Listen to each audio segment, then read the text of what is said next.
והספונסרים המקומיים. אנו שמחים לפתוח את ערב הגמרים של יומו השלישי והאחרון של גרנד פרי תל אביב 2020. הערב אנחנו הולכים להרעיד את האחד.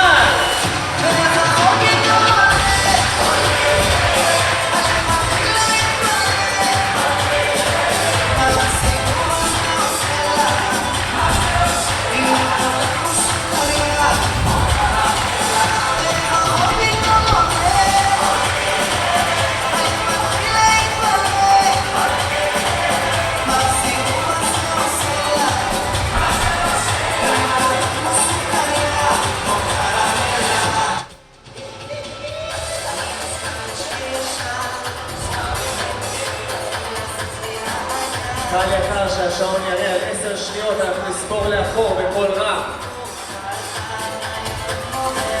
Welcome to the third and final day of competition at this year's Tel Aviv Grand-Prix. Located on Israel's Mediterranean coast, the city has an incredible history.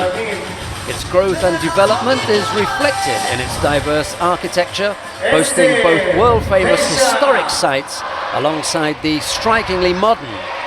We're at the Shlomo Group Arena and about to get underway with the final block and all the medal matches.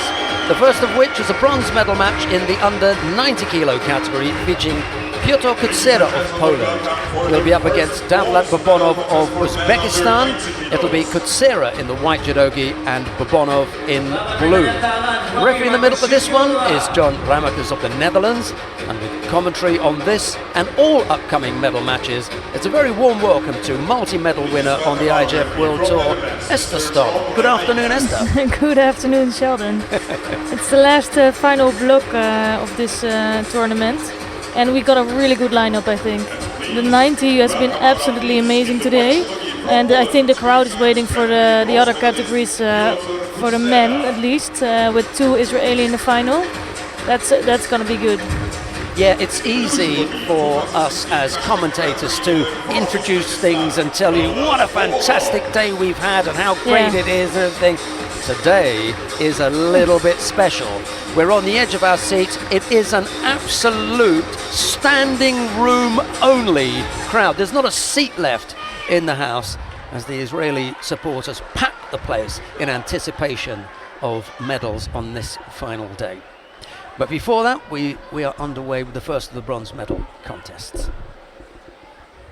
Yeah, and it's what I said, I enjoyed the 90 kilogram category so much. There was so much quality, and one of the fighters I particularly enjoyed watching was Davlat Bobonov. He has amazing judo, I think, beautiful uchimata and morote seonage, and I'm looking forward to see that in this contest as well.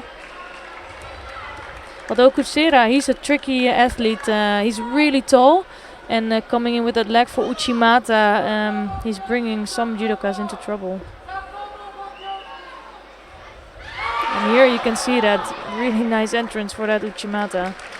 Yeah, he is quite tall for the weight category, leggy and lean looking. I'm sure that he could quite easily pack a few kilos on and end up in the under 100 kilo category, but yeah, because I don't think Bobonov is a small athlete as well for the 81. That shows something about the length of Kutsera. Another one who's got lots of problems with his fingers. Yeah. Although there's a lot of judoka who just wrap the fingers up like preventively. As you said, yeah.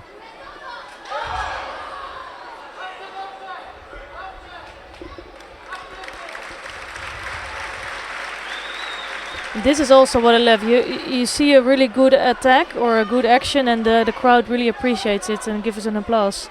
That shows a lot about this crowd. Bobonov already on 2 shidos. That's a bit unfortunate.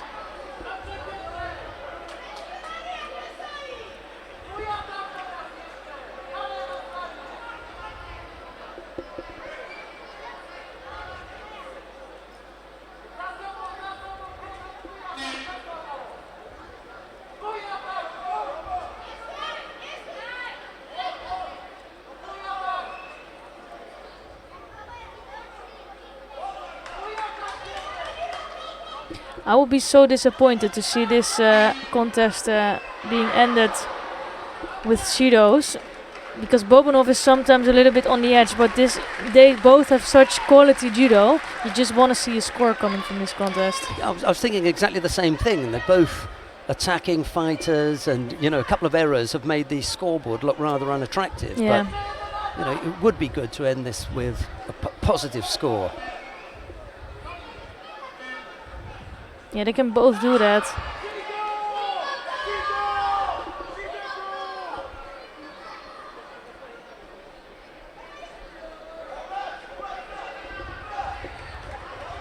And Kutsera is doing really well, I think, against Bobanov.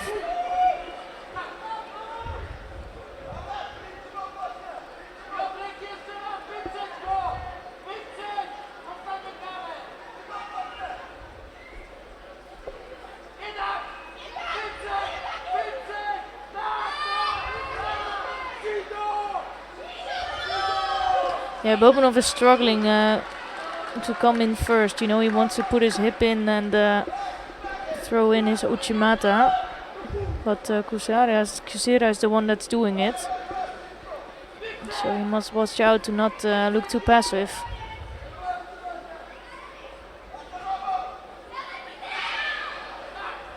Another good attack coming from Kutsera.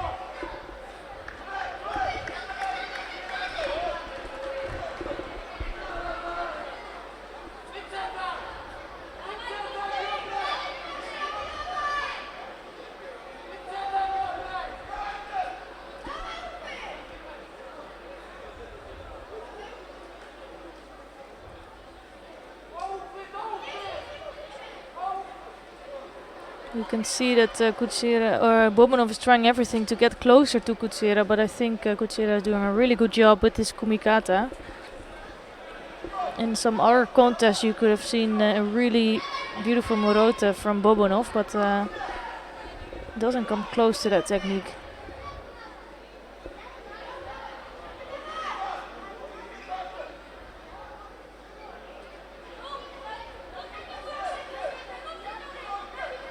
Oh, that could go either way. Bobanov trying to pick up Kutsera after he attacked first.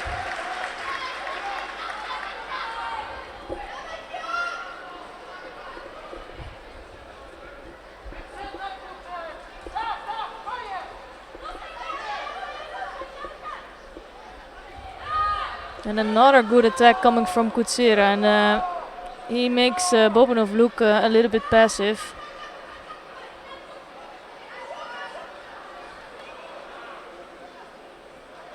Yeah, he just managed to, as you say, look that little bit more active in the last minute, and maybe when it comes down to it, he'll steal it that way. But as we said, it'd be much better if we could get a positive score.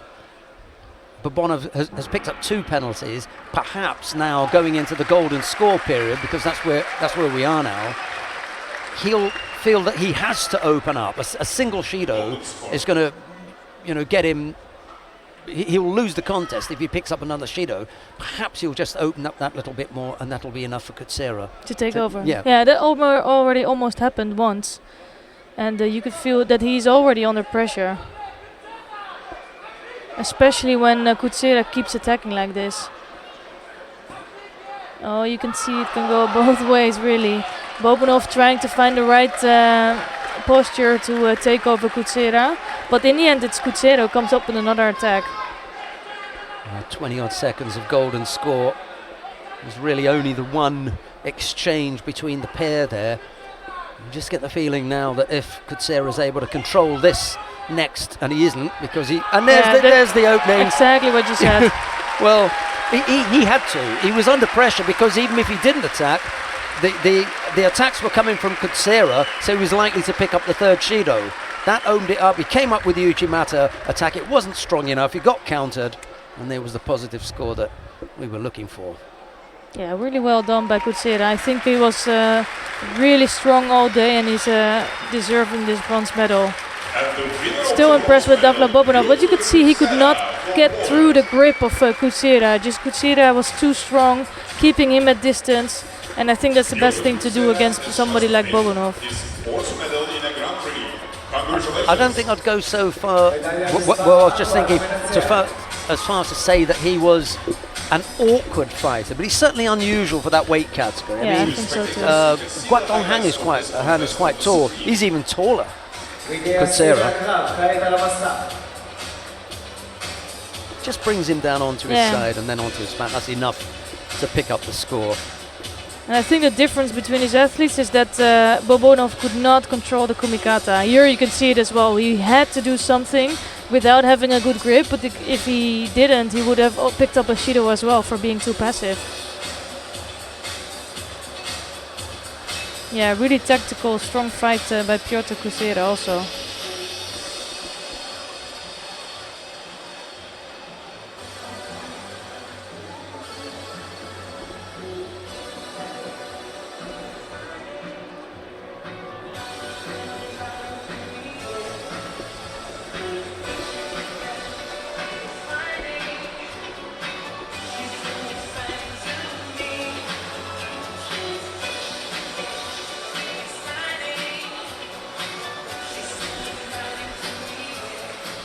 We come now to the second of the bronze medal contests in the under 90 kilo category. Marcus Niemann of Sweden faces Rafael Macedo of Brazil. It will be Niemann in the white judogi, Macedo in blue. The referee in the middle for this one is Mathieu Bataille of France. Yeah, this will always be an interesting contest. The question is if Marcus Niemann can pull it off again. He won all of his contests with an osaikami, with his specialty. Rafael Macedo looked good today also, just had the one loss. And although Macedo is the one that's seeded in this tournament, I'm not sure if he can beat Niemann.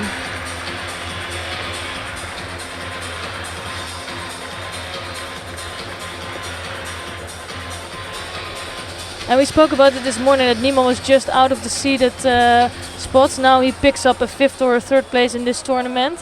I don't think it's enough to get seeded in the Grand Slams, but maybe the next Grand-Prix he takes like the top 8, and it can just make that little bit of a difference.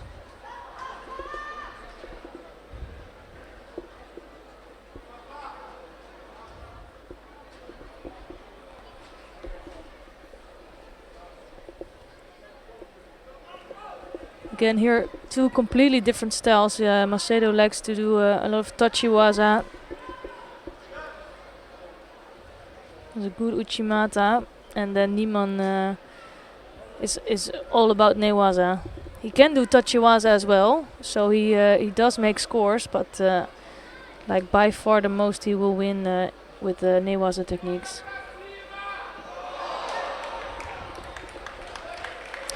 Difficulty here for Niemann is that, you know, he likes the things on the ground, but he's now up against a fighter from a country where newaza, you know, is second nature.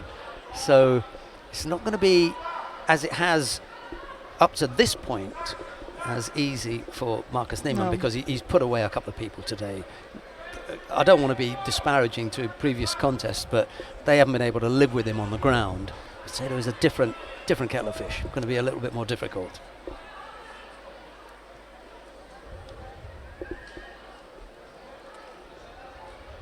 Yeah, you see many times in many occasions you see the contest going like this. It will take some time.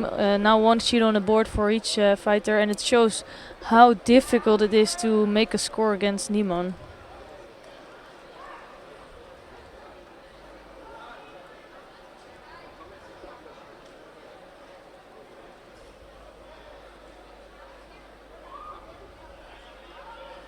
Yeah, and Niemann will just put his hands in between, sometimes getting his right hand on just a little bit above the belt, blocking out his opponent, but looking positive with it. He's not just blocking, he's trying to make, for example, go to a sumigeshi or something like that. Wow, that was amazing. That was tight, wasn't it? Yeah. Really got very, very difficult to get off that. Yeah. He actually did a good job with not going over completely.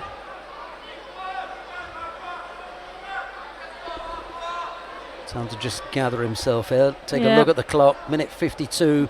Hasn't had an opportunity to work on the ground yet. And the difficulty now is, having gone down Wazari, the clock begins to work against Marcus Niemann.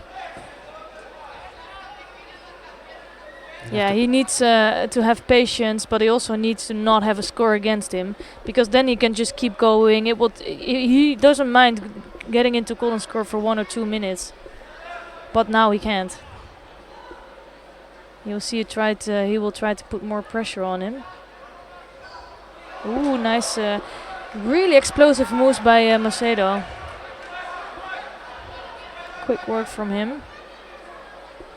Yeah, and this is not looking good for Niemann at all.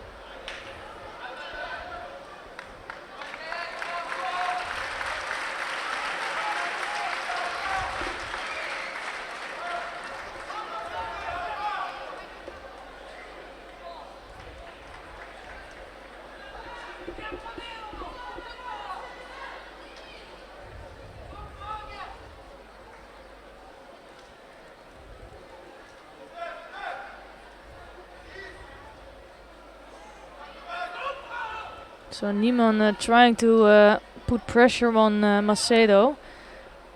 He's pushing a lot. Wow.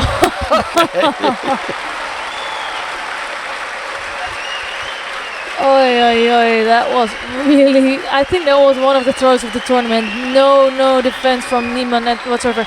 The thing is, what I don't understand completely, he was pushing so much. He was giving the perfect opportunity for Macedo to come underneath.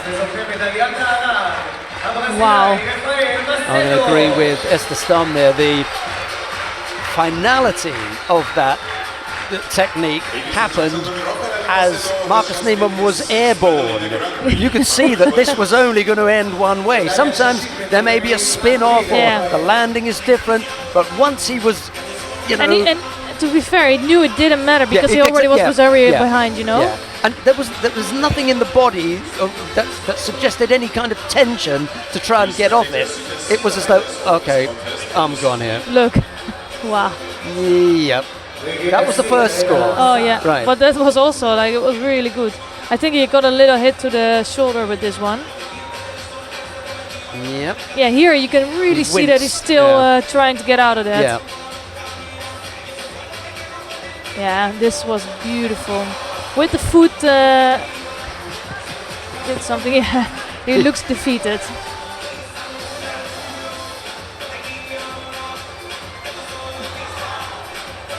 I don't think Niemann was too focused when this happened.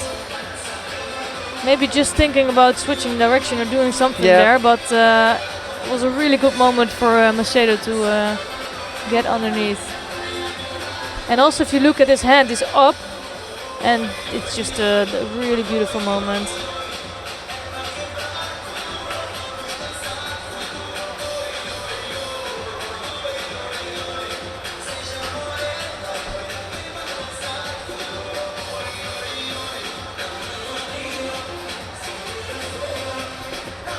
Well, you don't see that happen so often, especially not with Niemann.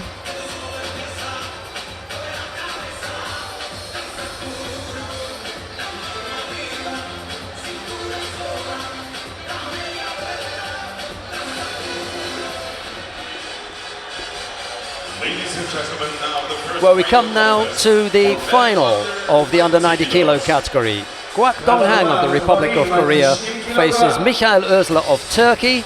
It'll be Gwak in the white judogi, Özler in blue. The referee in the middle for this one is Orlando Cruz of the Dominican Republic, and that's how we got where we are now. Yeah, both had tough contests, but I really like this matchup. I think it's the number 1 and the number 2 of this tournament. If you look at the seeded places, different styles also. It will be a clash of styles, and I just am curious what Özler can do against the force of the Koreans. I think Guok was not looking good in his first contest. Well, I mentioned it a bunch of times now that the Koreans all needed some time to grow in the tournament. Guok had the time to do that, and he is in the final now. Mikko Oetzler had a great day. I think it was a really tough combat against Bobonov, but he managed to win that. And I'm just excited to watch.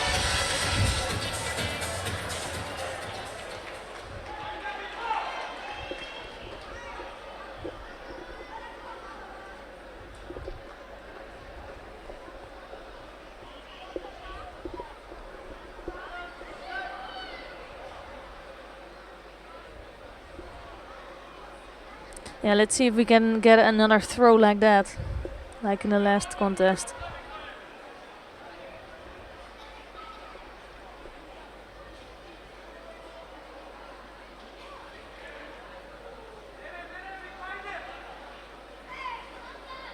Strong battle for grips here in this opening minute. Oetzler has to watch out a little bit because he's leaving that left hand behind and avoiding the grip a little bit. Yeah, quite right. I like to see with both hands on. There's another instance where a fighter attempts a throw with one hand. Maybe Iliadis could have done something like that. Yeah, and it's sometimes a really good way to get your opponent off balance or just to get out of some grip or some situation that you don't like.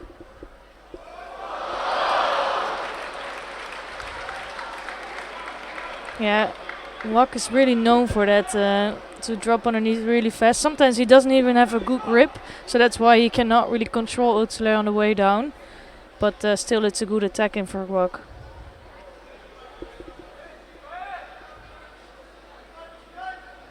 Oetzler is really moving forward there, he's pushing. Which can be quite dangerous against a Korean with a specialty of Seoinage.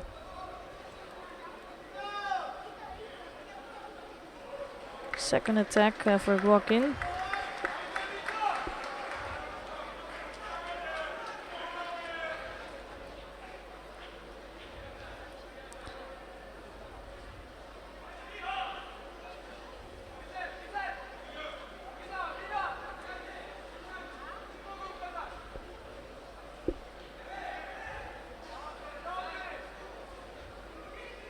Guok is really strong tactically because he didn't take really big risks, but he's the one that made the attacks. And Oetzler is now on one Judo.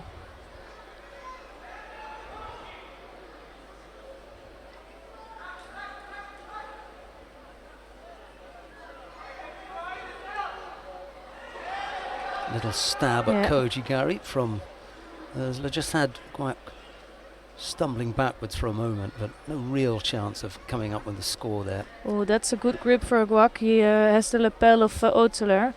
See if he can work with that. Also sleeve now. Sumigashi attempt from Oetzler. I don't think he was really looking to come up with a throw. He wanted to avoid the grip, and Guok was very quickly on top of that.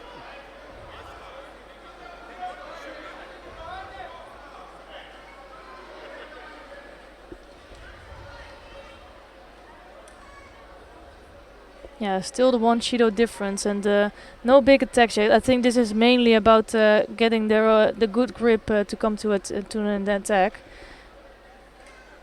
And especially by Guok wants to have that left hand on the lapel, as you can see now.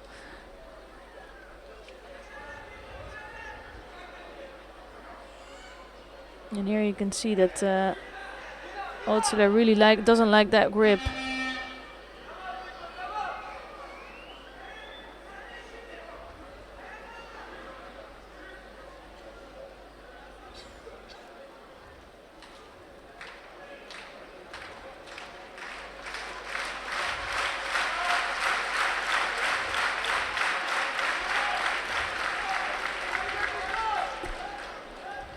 Yeah, so each judoka got another Judo. Of course, everybody's looking to see the big throws, but there's a lot going on in this contest, and I think it's mainly really to try to get their own kumikata. And as long as Oetzler doesn't have that, for example, he cannot really get close to Guak. Guak will have to start attacking soon now also, because Oetzler is really searching for an entrance.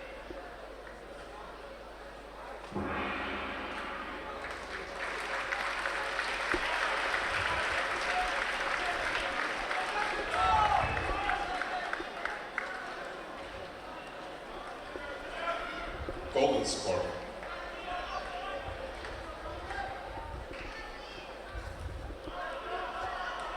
We were talking about the going into the golden score period, and it's not always that it's because it's a stalemate. Sometimes the fighters are quite evenly matched, and it is action all the way that takes us in there.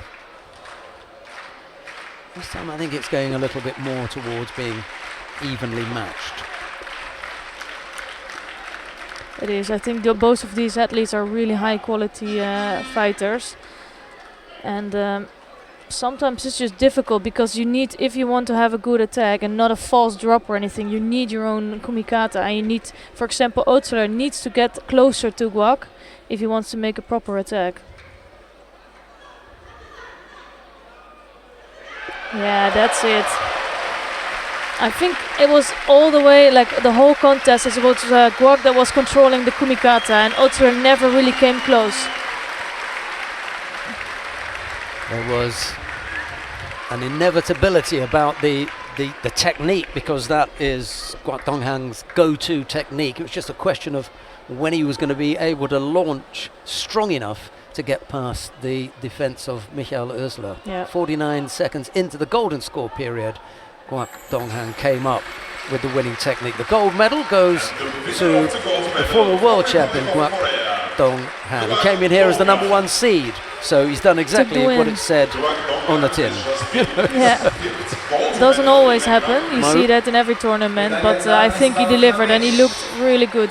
He had a rocky start also, but I think this final he was clearly the best.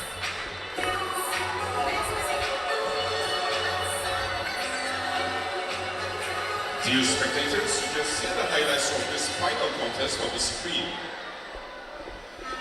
רגעי השיא, כעת על המסך.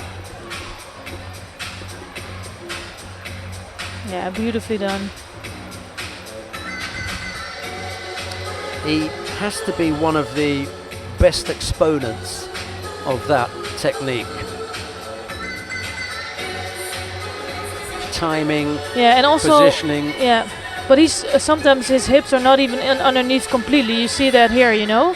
But because his drive is so quick and he goes exactly in the right direction, he's able to throw his opponents. Look, they're walking to the side, and then he comes in exactly in that with that timing. It's really nice. And that slow motion shot makes it look like some kind of kata demonstration. Yeah, yeah. And Oetzler is just going along with it. You know? I hope the opponents are watching this and analyzing this, you know. You know when they're going to the side. Oetzler was walking along with him. He needs to learn from that, to not basically do that. It's a lot easier said than done.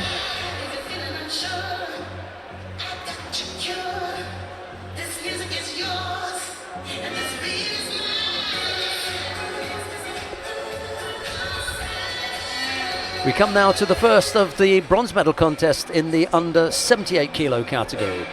Patricio Sampaio of Portugal faces Luisa Malzahn of Germany. It will be Sampaio in the white judogi, Malzahn in the blue. The referee in the middle for this one is Roberta Chioglia of Italy. Yeah, I'm curious to see how Sampaio would do against somebody as strong as Malzahn. We saw in the rapid charge that Sampaio could handle that quite well, but physically she might have to step up.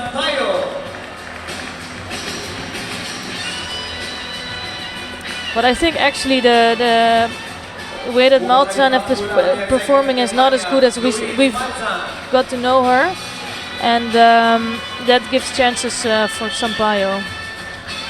If Luisa Malzahn was watching her teammate, Yeah. Anna Maria Wagner, in her loss to Sampaio, she could have learned a great deal from that contest. You keep Sampaio on the tatami for 3 minutes, you're going to take it. Keep up that pressure for that length of time, and I think you're going to do it. She just doesn't seem to, well, certainly not in the contest with Anna Maria Wagner. Yeah, I was thinking about this, you know, because of her soda is really good against somebody like Maltsen that likes to come over the top, and it gives the perfect opportunity for Sampaio to come underneath. That might really trouble Maltsen.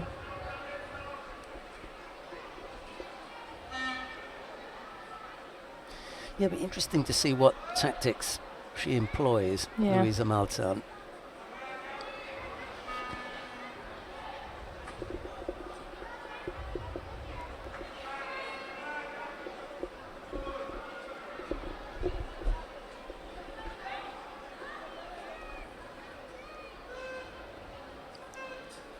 Maltsen started the day as the number 2 seed. Her teammate Anna Maria Wagner was the number 1. So we're not going to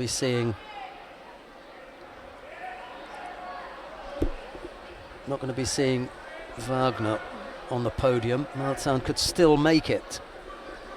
She'll need to win here, and she may, if she does get a podium finish, feel as though she's had the save that I like to talk about. But and she beat the opponent that her teammate lost to, so that would be useful. It's at least for mentally, it's always a good feeling. And on paper for the coaching staff, because they're going to be looking at all those things when they come to make the final selection. Exactly.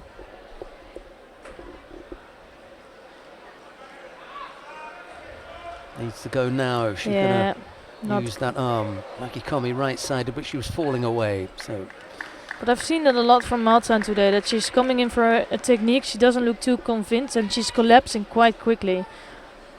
So, not sure if she's physically completely 100% during this competition. Sampaio hasn't really come under any real threat either. No. Oh, that's really nice. Good score. Looks like a completely different fighter from the contest with Anna Maria Wagner, because by this time she was already blowing hard. Yeah, she looks strong. She looks strong, but also Maltsen cannot put the same amount of pressure on Sampaio as Wagner did in the contest. Here again, like, she's just not, her core is not so strong. So she has the good ideas about what to do. I think she's doing the right tactics. She's not strong enough today. Yeah, as it looks like, you know, it's from the outside. Yeah. No, because she was in, like you say, with that ojigari that was nice and deep. You know, there was the possibility there, but she just couldn't bring enough power to it to bring Sampaio over. No, and I'm just saying this because I'm used to seeing Maltsen really strong with that, you know, and being able to continue with that movement.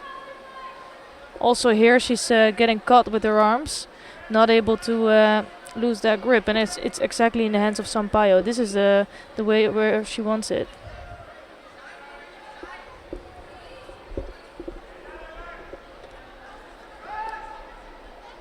Minute 29, there's still plenty of time left on the clock. Difficulty for Maltsen is that Sampaio looks comfortable this time round. Sampaio catching Maltsen, I think it was in the mouth.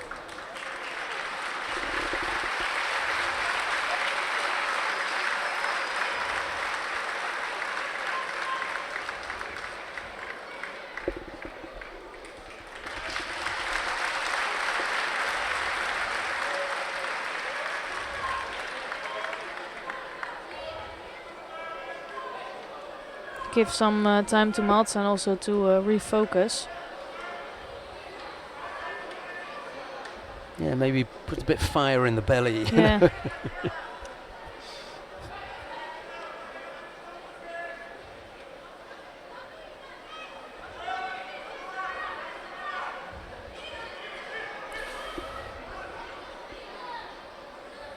Well, it was the little ashy was a attempt from Sampaio that brought Maltsen down to her knees there.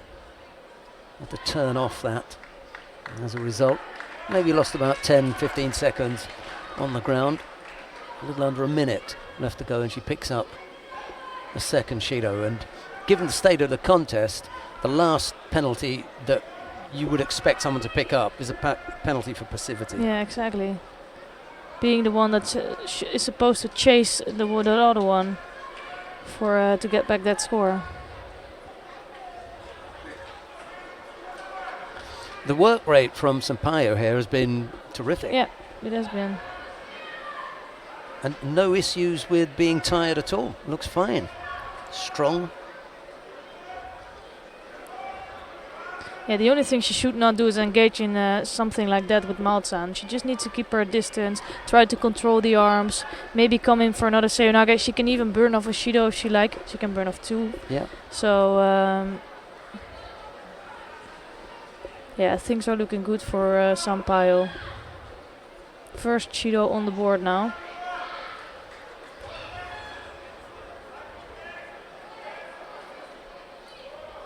And still attacking right to the end. Yeah. Sampaio, she didn't have that kind of energy in a previous contest, so good for her. Maybe that's also a measure of the power that Anna Maria Wagner brought to the tatami. I think so. And Malzahn wasn't able to in this bronze medal contest.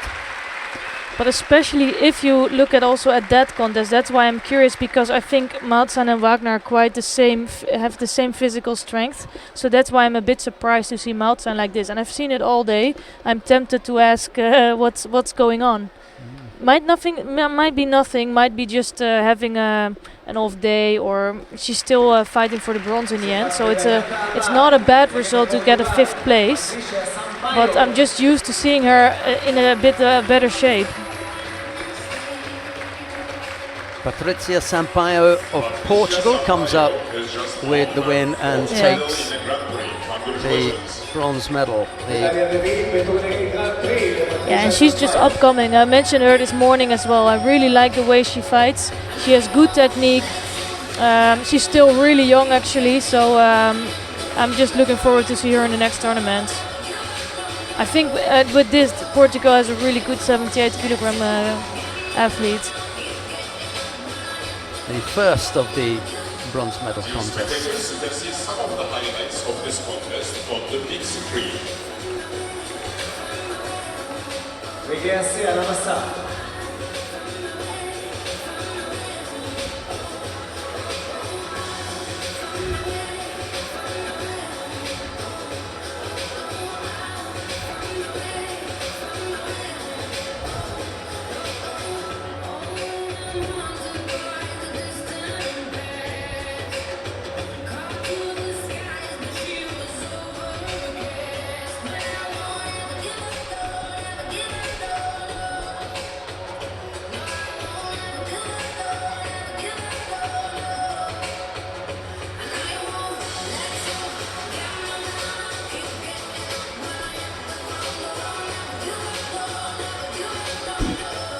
Yeah, good score for Sampaio.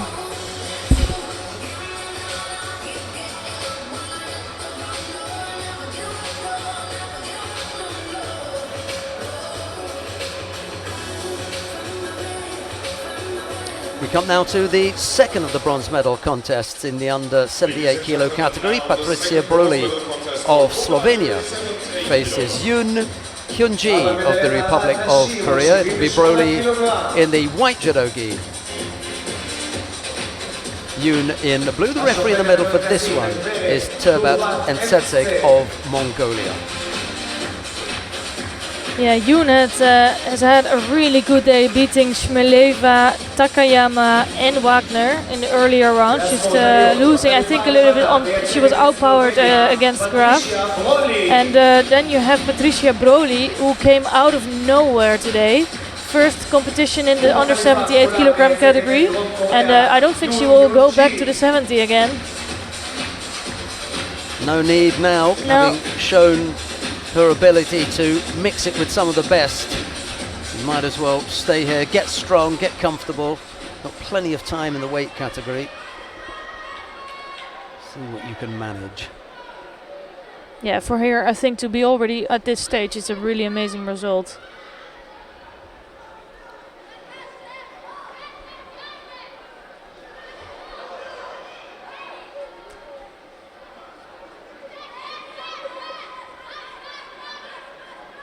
Trying to go for a shimewaza, but losing the grip quite quickly.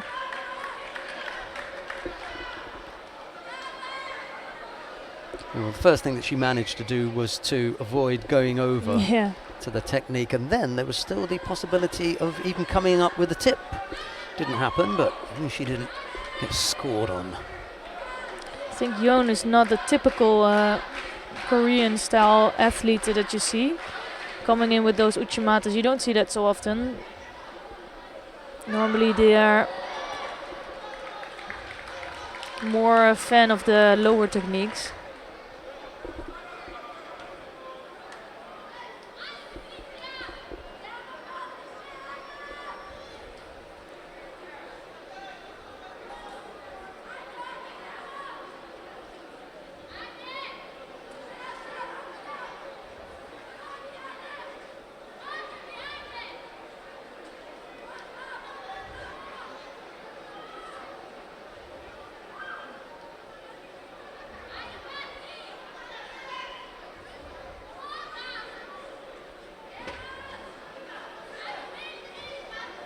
Not so much happening. I think Yoon is basically controlling the grips. Trying to find an entrance. She does find an entrance. Nice Tumunage coming from Yoon. Just the suspicion here that Broly may have... No, she goes over. There's no attempt to bridge there, so that's okay. And as you saw there, the landing wasn't flat on her back, or it wasn't mostly on the back. It was mostly on the side. Yeah. Clear Wazari score though. Just trying to slow Yoon down there. That grip penalised by the referee. A little under 2 minutes to go. Yoon with a good lead now. Looks comfortable here. Broly's got a bit of work to do.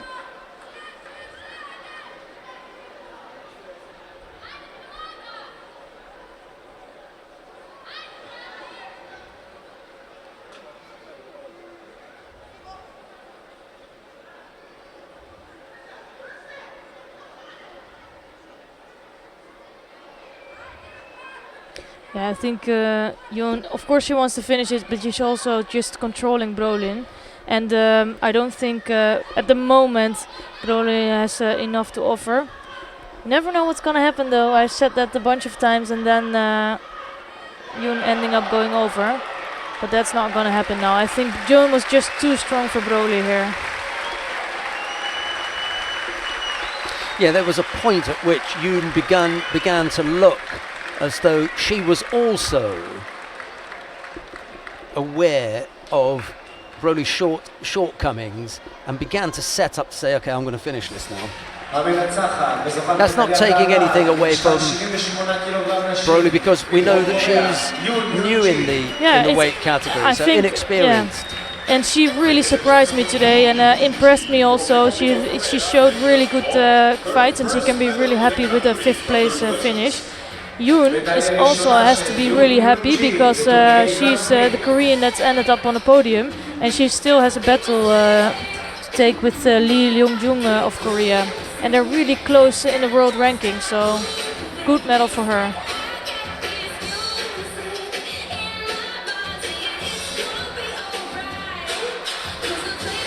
Oh, actually Broly beat Lee in an earlier contest today, so that's even better for her.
We come now to the final of the under 78 kilo category. Bernadette Graf of Austria faces Natalie Powell of Great Britain. It'll be Graf in the white judogi, Powell in blue. The referee in the middle for this one is Artur Fando of Belarus. Esther. Yeah, I'm so curious about this contest. They've never met before.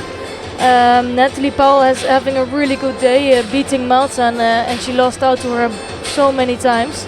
I was thinking beforehand if Powell can deal with the strength of Graf, but again, Malzahn is also really strong, so she could do it today. Although I think Bernadette Graf is such a powerful athlete, and I think she's wanting to control Powell and not make her make the contest a little bit static, and I think that will be best for Graf. In the blue judogi from Great Britain, she won 19 medals. Both of these fighters have got different reasons for wanting and needing this gold medal. Set aside all the things here, but if Graf takes this, she moves from 17 into a more comfortable position. If Powell takes this, she moves from 9 into one of the top 8. So, you know, there are real special reasons here for needing this, but only one of them can go away with the medal. The gold, that is. Someone's going to have to settle for silver. And this is, I think, what's the danger for Powell, because Graf has such a strong left-handed grip, and she's really putting a lot of athletes into trouble. So Powell needs to stay out of that. She needs to stay dynamic to have a shot against Graf.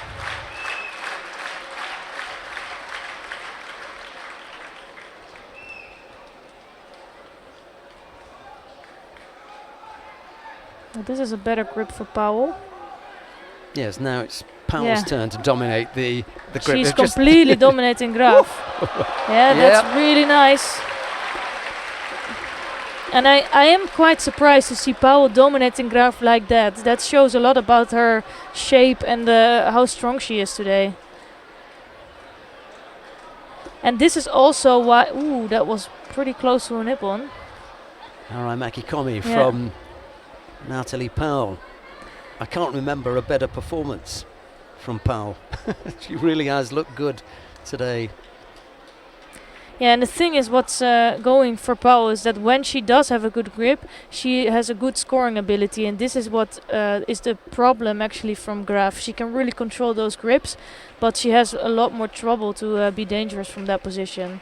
And again, I think Powell is doing a good job with the grips here. And Graf will need to put that left hand in a higher position. Now she has not so much power over over Powell. Ooh, that's dangerous. Yeah.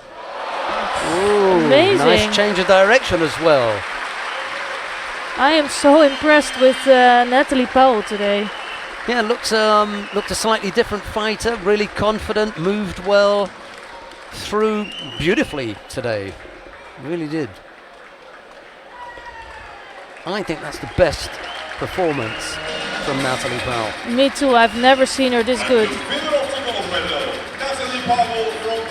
And this strong also, like controlling with the grips. And not against anybody, but against somebody like Bernadette Graf, who is actually, she's one of the strongest in Gumikata.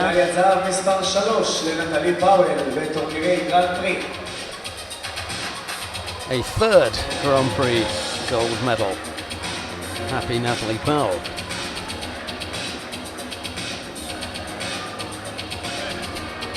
Bernadette Graf has to settle for the silver. Well, I think the last time she was on the top of the podium was back in 2017. So that's also mentally, it's an important win for her. Yeah, Natalie Powell strikes me as one of the fighters who's, of course, everybody wants to be on the very top spot, the number one spot, but she realizes that, you know, if you're on 3-2, 3-2, 5-7, 3-2 on a regular basis, you're going to score the points you need to get up there, and she just added 1 to that grouping now. Good for her.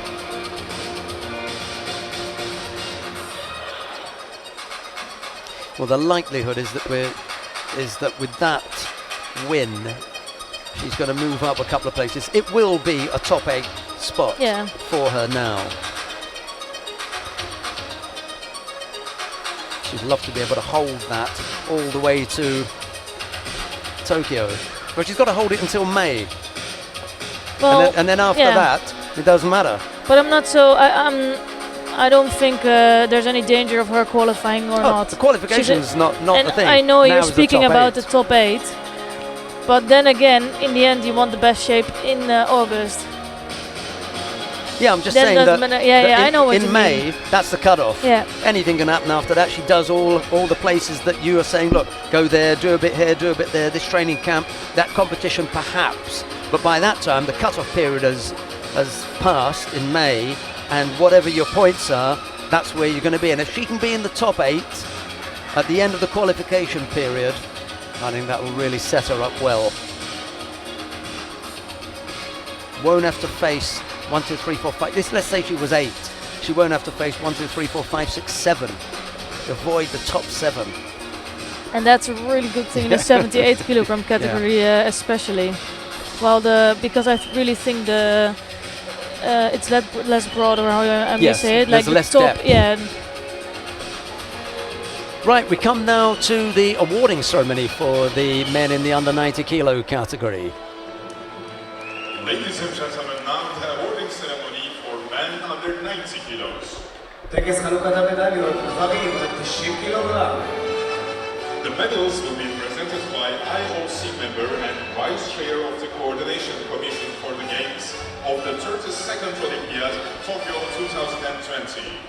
חבר הוועד האולימפי הבינלאומי, מר אלכס גלעדי. Bronze medalists from Brazil, Rafael. The first of the bronze medals goes to Rafael Macedo of Brazil.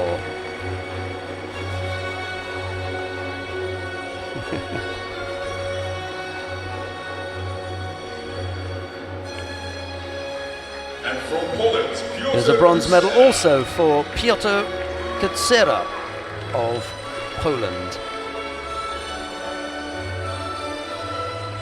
Silver medal goes to Michael Özerler of Turkey.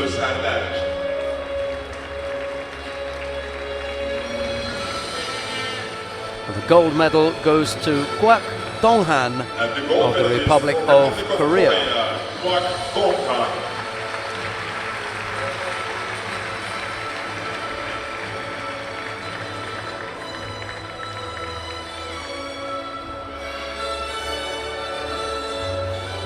Prize money and flowers will be presented by refereeing supervisor of the International Judo Federation and Olympic champion, Mr. Giuseppe Mantaloni.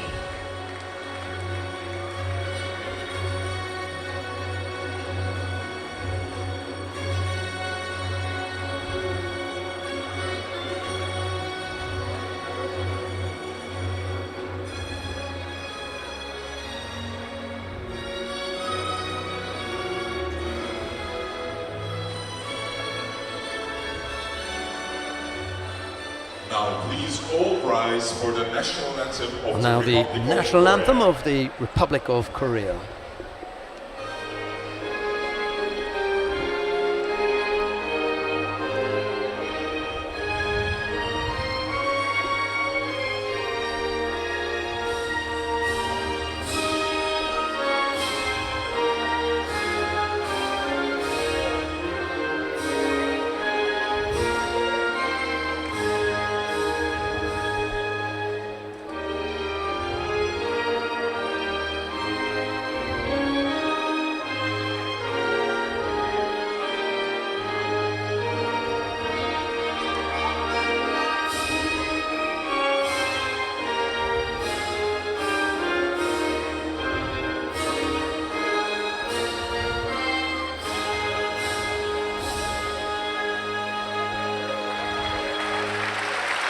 Thank you very much. Now, have a picture with VIPs and judoka.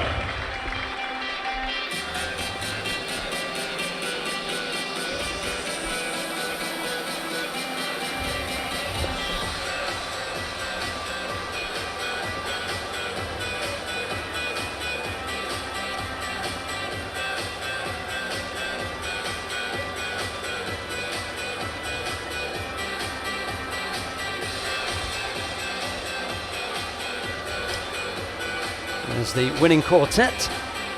Macedo and Kutsira were the bronze medal winners. Ursula took the silver. It was Guap who took the gold medal.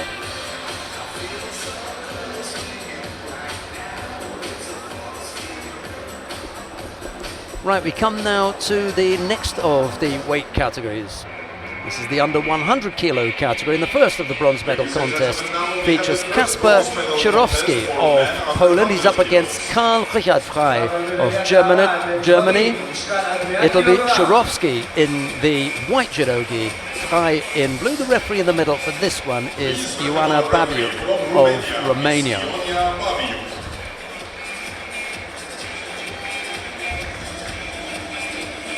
I think Sorowski has done a good job for himself by qualifying for the bronze medal contest. We haven't seen him out too much today. He beat Kirill Denisov earlier today, but Denisov got hurt in that in one of those battles, so it's not so representative. He did do well though. Lost out to Gonçalves in the quarter-final and then beat Ishii of Japan. Yeah, I think he threw the Japanese beautifully, didn't he? Threw him for a pun. I missed that, but for sure he did something good to be here. And Karl Richard Frey, I really enjoyed this judo. He can come out of nowhere, come up with great techniques. So I'm expecting some fireworks.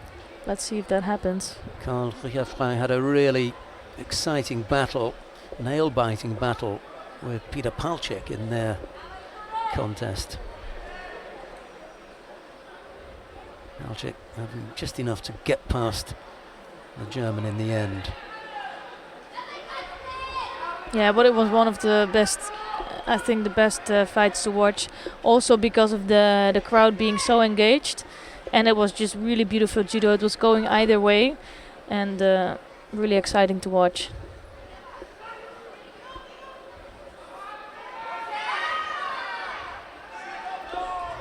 Tomo Inagi effort there from the Polish fighter. Not really threatening Frey, but he thought he'd put one in anyway. Yeah.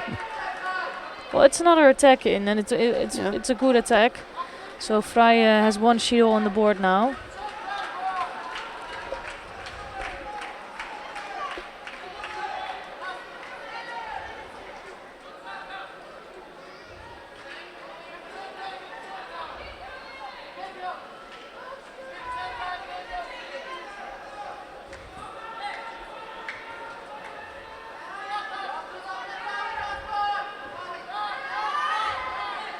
Oh, I think he's in trouble here, Suronsky, or not? No, it's not not under the chin.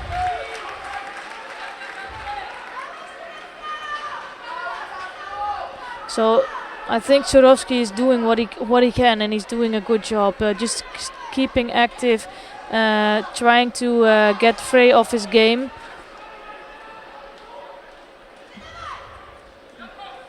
It's not really producing any real danger for Frey, but he is putting him on a penalty.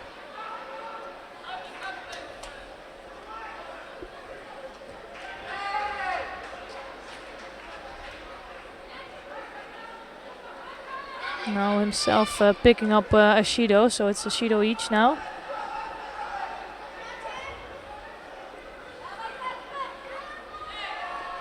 And another Yoko Tumunage attempt from Shurovsky, but this time it's not the best attempt, and he's going to pick up Shido for that. I think that's just really a lack of physical strength against Frey.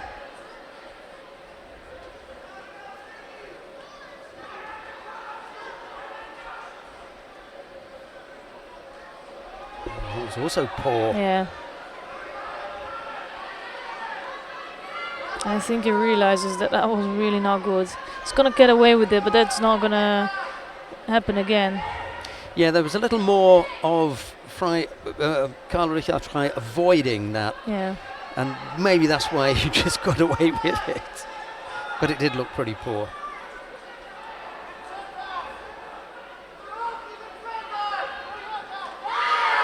That was a really good effort as well, coming from the Polish. And I think you can see in there that he has quality, but he might need a little bit longer to be more dangerous. But on the other hand, it's 3 minutes gone already, and he's still alive. So he might get more dangerous if the contest takes on longer.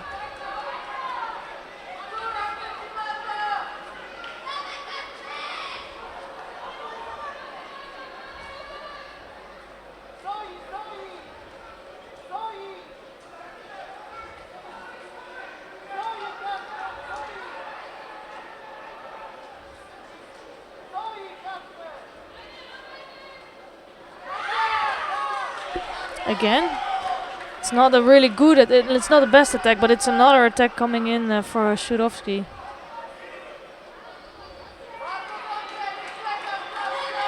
So a second Judo picked up by Frey. That's a can't believe it. shame. That's such a shame. He knows it. I think he was doing such a good job, but all the Judos he got were not really necessary. Karl Richard Frey gives a little nod of the head, as if to say, never mind, mate. Did a good job. Yeah, you know. Really, that was a gimme in the end. Daniel Gershner just having a look at the forehead of Karl Richard Frey as he came off the tatami there. He picked up a bit of a bruise. And he picked that up in the contest because this was the beginning of the contest. It wasn't there, but at the end, he had a nasty, well, I say bruise, but it just looked like a cut. I don't even remember how many times I had that, and I had to go to the office after that, looking awful again. It's not the best.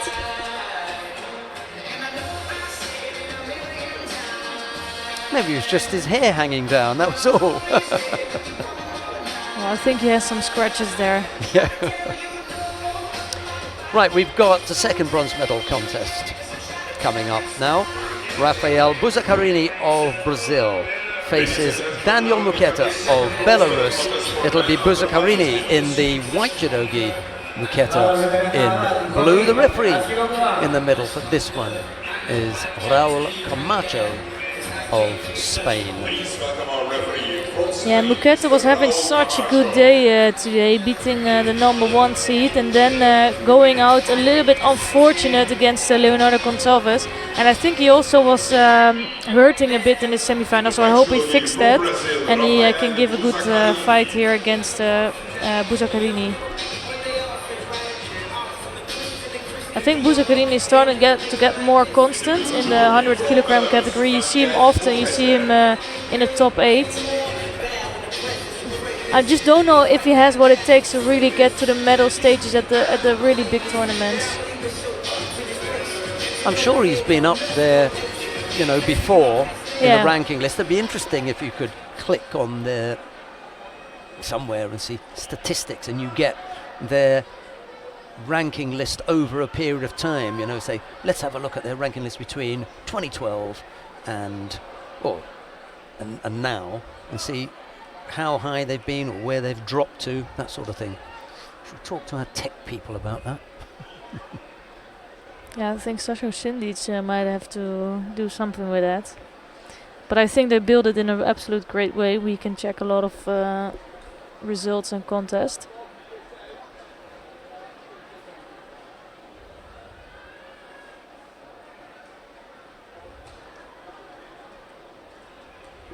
The fight is a little bit tentative here. Muketa's got his right sleeve trapped, so that's slowing him down a little. Buzakarini, having trapped that sleeve isn't doing a great deal with it. Now he does. Oh, that's nice. Just needed a little bit more pull, but it was a good attack.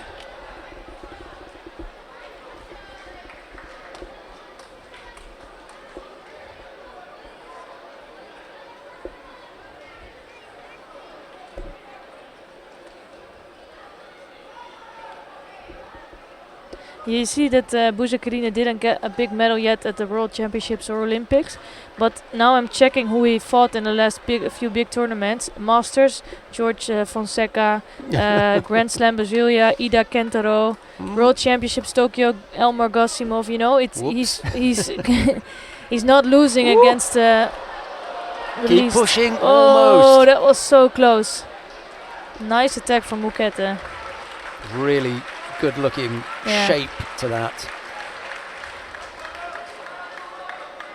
You had to change direction a couple of times. Yeah, that was quite close. Got some problems with the fingers, Daniel Muketa. Yeah, and with his foot. I think that happened in the semi-finals. So I don't think he's 100% here.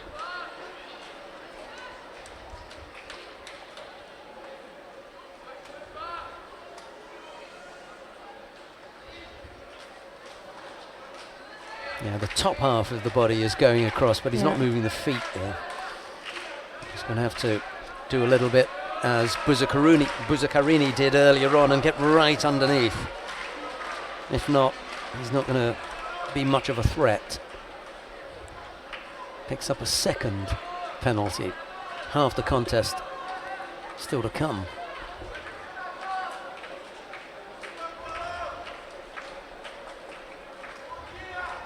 Ochigari, Buzakarini hops off that. Oh, yeah. Just collapsing in the end, but then giving, first of all, an opportunity for Buzakarini to take over, and second, he gave him some opportunity on the Newaza.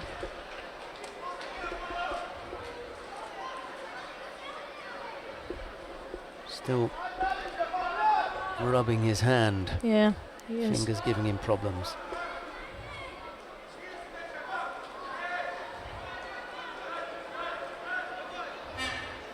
Again, a lazy right foot. Yeah, this is that was a good entrance actually.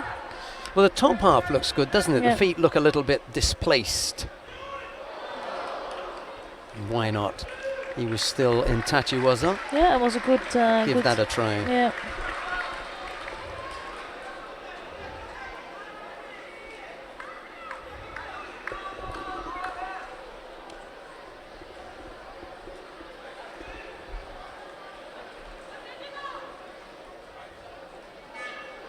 A little over a minute left to go. Finally balanced. Muketa has picked up 2 Shidos, however.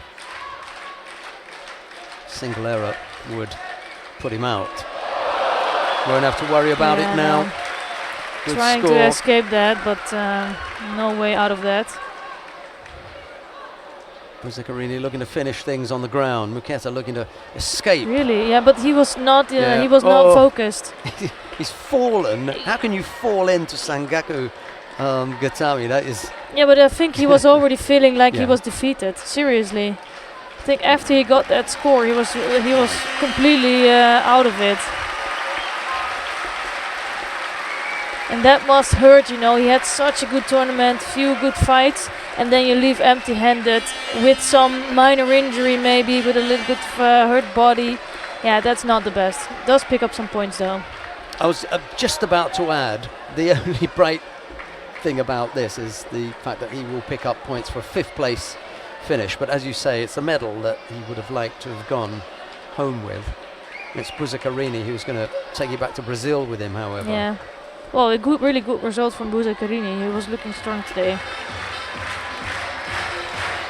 And the winner of the second bronze medal for men under 100 kilos, Rafael Buzakarini from of Brazil. Brazil takes the second of the bronze medals in the under 100 kilo category. His 11th medal in a Grand-Prix. This is her medal number 11. Congratulations. מדליה מספר 11 לרפאל בטורנירי גרנד פרי.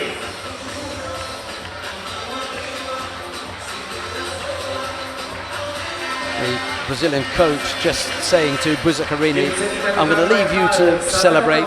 You know, you go ahead because I'm coming back for the final now. They've got Have another to go athlete. back to work. Yeah, the crowd's already on the feet.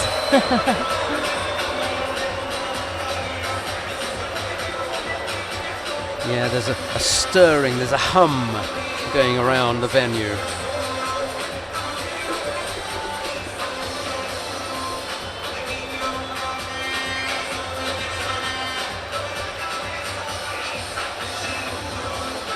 Our stadium announcer is just clearing his throat in preparation. Look at this one. He just lets him wrap up the arm. Yeah. He just doesn't really have any defense. Ladies and gentlemen, you can see some of the highlights of this contest on the screen. וקריאסי, כעת על המסע.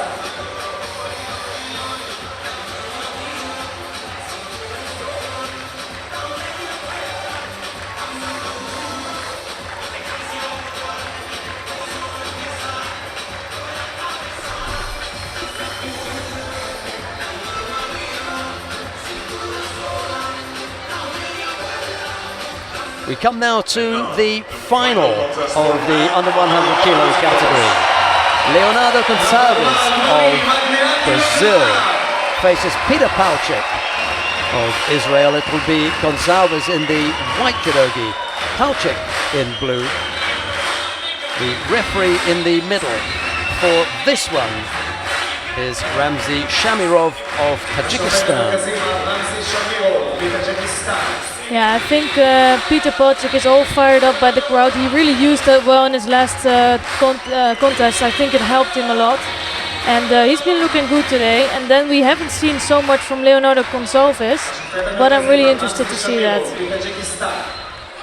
And what you did get with the fights of Palchik was always he got a lot of excitement, so it could go either way. I think he had a good win against Fry, but that really could have gone either way.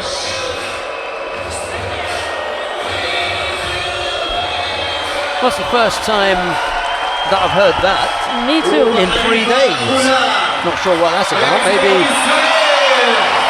he defeated someone else. Was there another Israeli in the draw, or was it only Peter Palchik? Well, for sure he didn't meet an Israeli yet. What has Gonçalves done to upset the home crowd? Just be the opponent, I think. Probably. Okay. Well, here we go. Ooh. Ooh. Well, they did recently meet in the Masters. I just found out through a judo base. So it could be that the crowd know a little bit more than we do. Well, the last time Gonçalves went over with Palchik.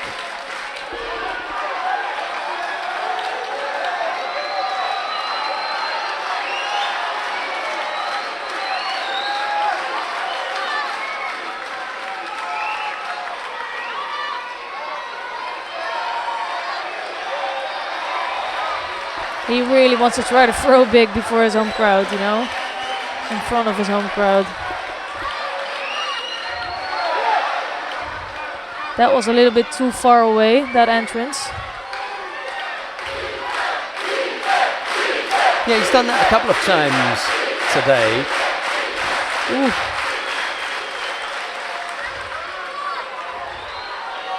Yeah, Gonçalves has a really good grip here. And you could see that Palchik was struggling with that. Well, inside. Oh, he was too good. Yeah. Yeah. Well, Gonçalves looked really annoyed with that. Well, it's the one grip, or it's the one penalty that you pick up that's very, very difficult to argue against. No, yeah. Because once the referee sees the finger inside, that's it. He's going to call mate. It's not something that you can hold on to and he'll give you 1 or 2 seconds to see if you do something with it. The finger inside the gi is immediately mate and Shido. Ooh, that was close. No, Good nothing attack there, from yeah. Gonçalves. Absolutely. Good, strong one, but No control on the way down, and No. he rolls out completely. Let's see. I think that actually was a terrific escape from Palcic here, because it was a really good attack. Yeah, he rolled out completely. Yeah. Yeah. But open contest, and I think Gonçalves looks really strong during this contest.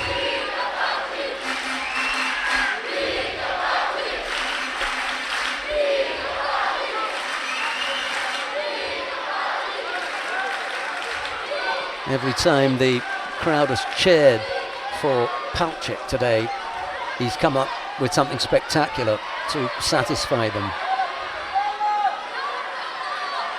I wonder what he's got in store for them now. I think he's struggling with the grip of Gonçalves. He's doing a smart job with that. Yeah, keeping him at distance, but also controlling that lapel and that side of Palcic.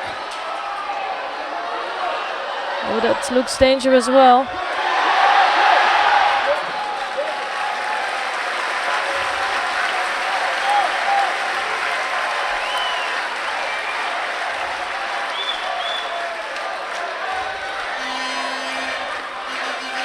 We're inside the second half of the contest.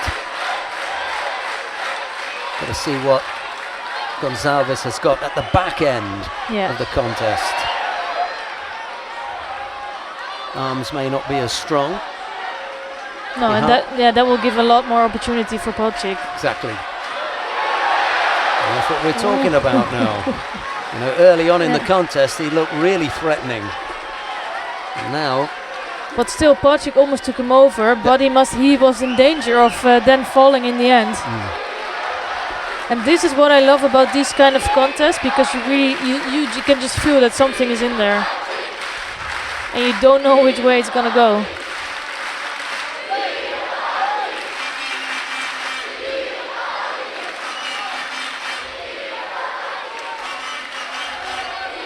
Palcic has looked vulnerable in every contest he's been in today, and always come up with the goods in the end.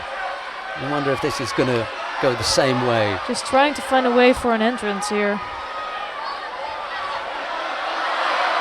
Yeah, and he does turn him! Yep, again. He looks on the wrong end. He looks as though he's going to be on the receiving end of that, and he comes up with the big turn. Not there yet, though. Let's see what the referee will do here. Just continuing this contest. All good. 40 odd seconds left to go. Just the time that we could say it's the worst time. 40 seconds. There it is. It's the score. And now Palcic is Judo free. That's going to make it difficult for Gonçalves. He can't look at any other thing now except to score. We've spoken about tactics all weekend.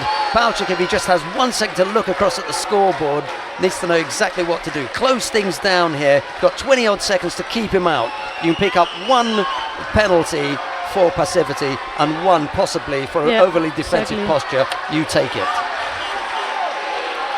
Now doing a good job trying to get that arm in control. Yeah, now this is the perfect thing that he can do. Just blocking out that arm. Might do a false drop now still. That's done now. Poor effort from Gonçalves.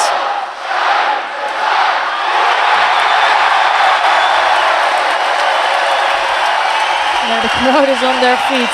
It was just a really good contest and tactically strong. Came up with a good score. He did everything right. Yeah, exactly. Didn't make a mistake. And the little push from Gonçalves at the end was unnecessary. You lost. You know, just suck it up. Take it. Well, he's sucking it up. Yeah.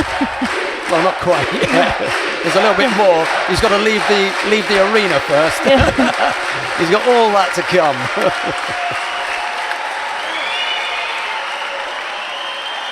Yeah, and I think it was a tactical fight. You could see that Palcic, he was not moving forward so much. He was just trying to control the contest and not make a big mistake. You know, it only takes a second for a fighter to just swallow that pride and say, Yeah, okay, Yeah. you won. You know, I mean, Dennis van der Geest was really, you know, absolutely steaming. And then 2 seconds later, okay, you won. And Gonçalves was there. A second ago, you just gave him that nudge. 2 seconds later, yeah, okay, held his hand up. You did it. Well done. Yeah, Congratulations. really well done. Good finish.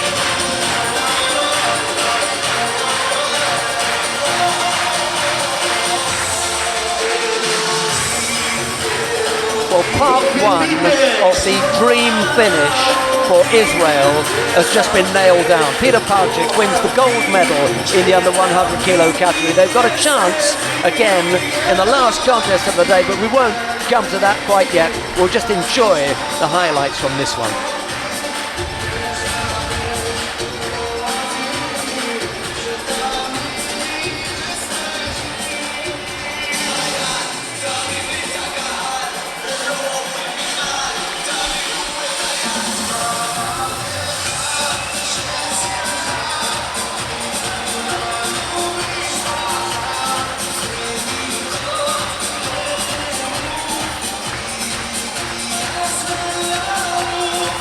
קהל יקר, אתם גדולים.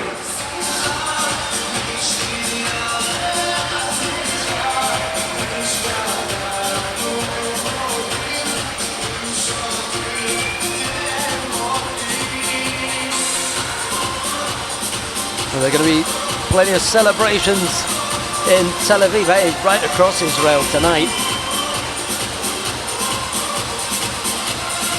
They've been looking for that gold medal for the last 2.5 days. And if truth be told, they were a little bit disappointing on day one and day two. Like yesterday, you know, they didn't have top favorites, so nothing big was expected. But the first day was disappointing. Well, Peter Palchik has already, I mean, before Orsasson steps into the arena, Peter Palchik has already done the business for them by taking that gold medal. He has a good laugh. Hey, all credit to Gonçalves, you know, you've just been stuffed in the final and he still manages a big smile. Well, maybe he made a really good joke. We don't know.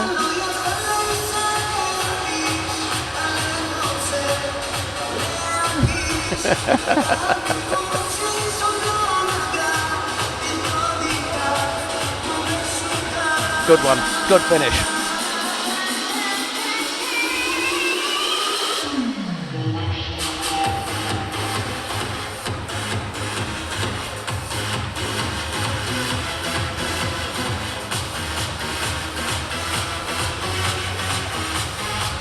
Right, we come now to the awarding ceremony for the women in the under 78 kilo category.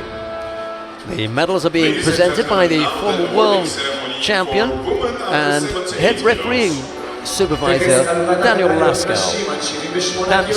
Florin Daniel The Laskow. medals will be presented by International Judo Federation Sport Director and Acting Referee Director, Mr. Florin Daniel Laskow.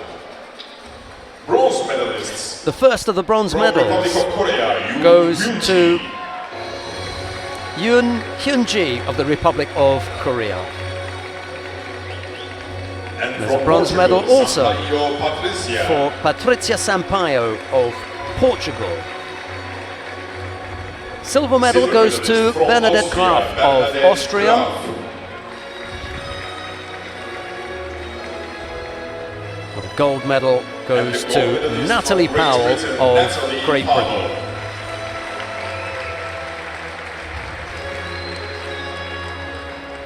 Prize money and flowers will be presented by Deputy Director of Tel Aviv Jaffa Municipality Sports Authority.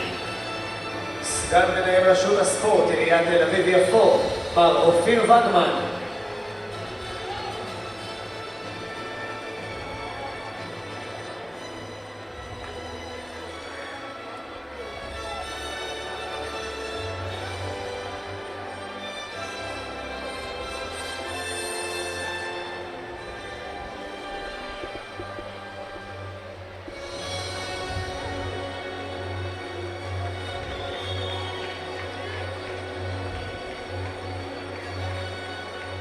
Now please all rise for the national anthem of Great Britain.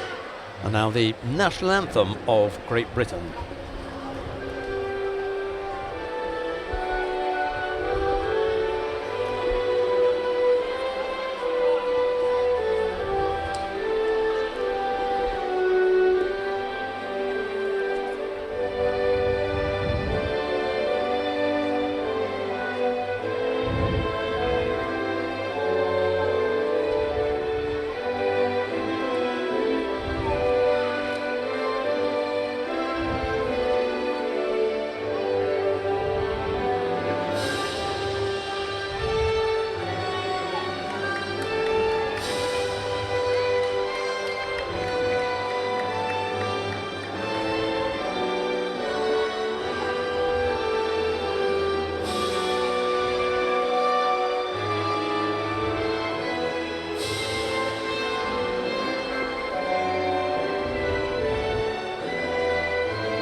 Esther Stan was saying that it had been a while since Natalie Powell stood on the #1 spot.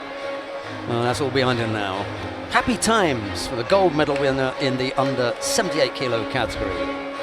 Yoon and Sampaio were the bronze medal winners. Graf took the silver, and there's confirmation of that Powell on the top spot. Yeah, good job for Great Britain also this weekend. Yeah, following on from yesterday's gold medal win with Sally Conway. Everyone managing a smile. Right, we come now to the first of the bronze medal contests in the plus 78 kilo category. Rochelle Nunes of Portugal faces Kim Ha-yoon of the Republic of Korea. It's Nunes in the white judogi, Kim in blue. The referee in the middle for this one is Gostini Balas of Hungary. Please welcome our referee from Hungary, Mr.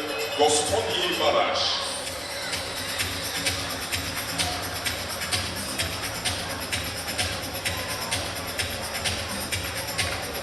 Yeah, I couldn't tell you how this is gonna go actually. I was thinking like Nunes, I think she's been doing well in the last few tournaments. I think it was a really gave her some new energy competing and fighting for Portugal,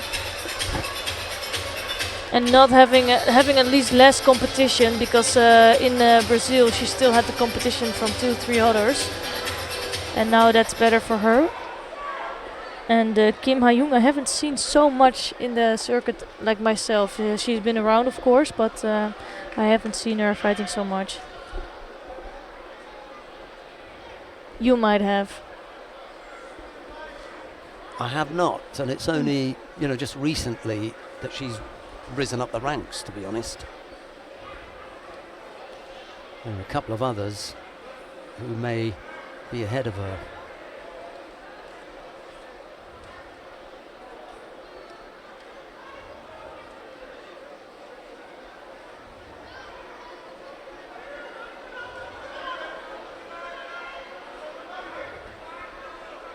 Bit of a stalemate with the grips.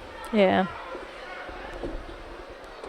And it's Rochelle Nunes who the referee felt was more guilty of doing nothing with the grip, so she picked up the penalty. Oh, a little bit of a whack there to the chin, lip perhaps.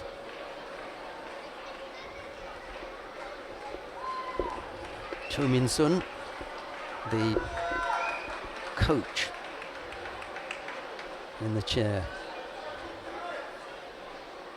swapped places. She used to be in the middle as a referee, and then before that she's in the middle as a high quality gold medal winner.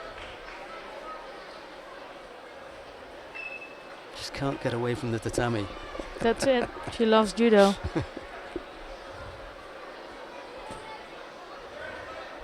Yeah, up until now it's a real static contest, not much have happened. This is actually the first attack of Nunes. decides to stop that attack. Felt too much resistance probably. Decided to go for that again, but you can see that she didn't have the arm of Kim. Once she'd gone past that, there wasn't any leverage, was there? Kim does, however, pick up a penalty for passivity. Needs to get going a bit. Hasn't done a great deal.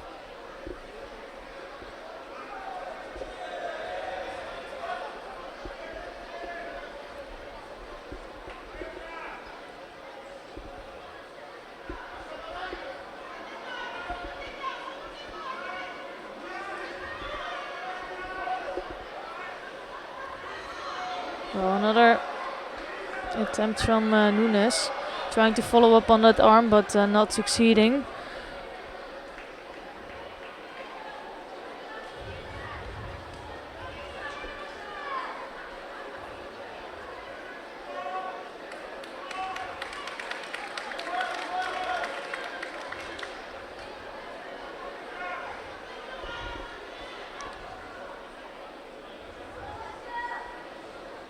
Only 20 years old, Kim Ha-young. So she has plenty of time to develop and getting some experience in these tournaments.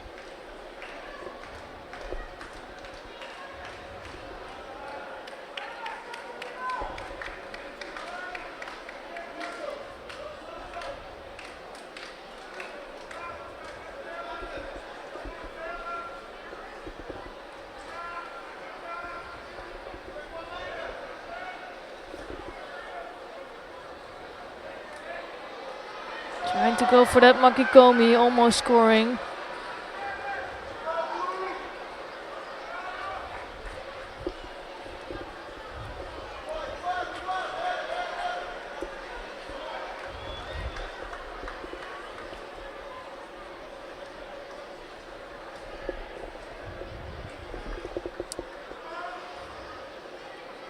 So the only attacks actually have been coming from Nunes.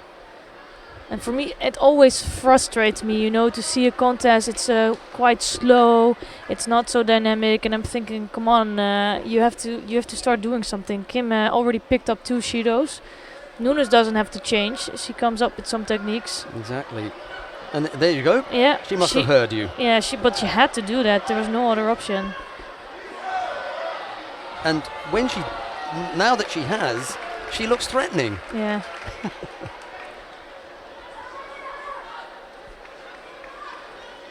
I'm hoping she will do that again and not go back to her former tactics. For me, this is a Shido for each. They just don't grab. It's ridiculous. Yeah, she's I think gonna that's pick exactly up what's going to happen. Yeah. I cannot believe that you can give a contest away like that. Just penalty not to gripping. Nunes. Come on. Penalty to Kim. It was a good tactics from Nunes. She didn't have to do much. Just come in for some attack.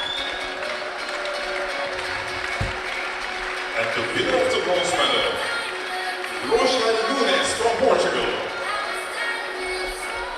Nunes has just won her. Well, for me that should be penalized. I'm happy that they do, and I hope actually they both will learn from that. This was just playing in the hands of Nunes.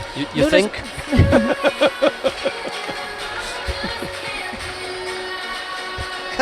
In your career, how many times have you seen it with the plus 78 kilo category? Ladies and gentlemen, you can see the highlights of this contest on the big screen.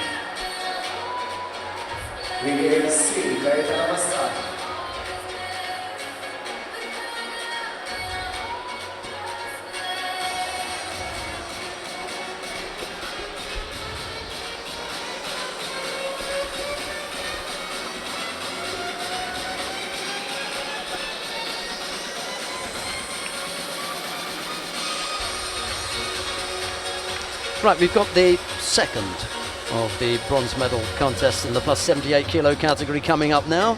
Kaira Sayed of Turkey faces Larissa Çerik of Bosnia-Herzegovina. It'll be Sayed in the white judogi, Çerik in blue. Referee in the middle for this one is Siniša Skrbić of Serbia. Please welcome our referee from Serbia, Mr. Siniša Skrbić. Yeah, head-to-head, 2-2, number 1 and number 2 seed of the competition. So for sure it's an even matchup. And I'm really hoping for a more dynamic contest than the last one. We'll see. World silver medalist Larisa Čerić from Bosnia and Herzegovina.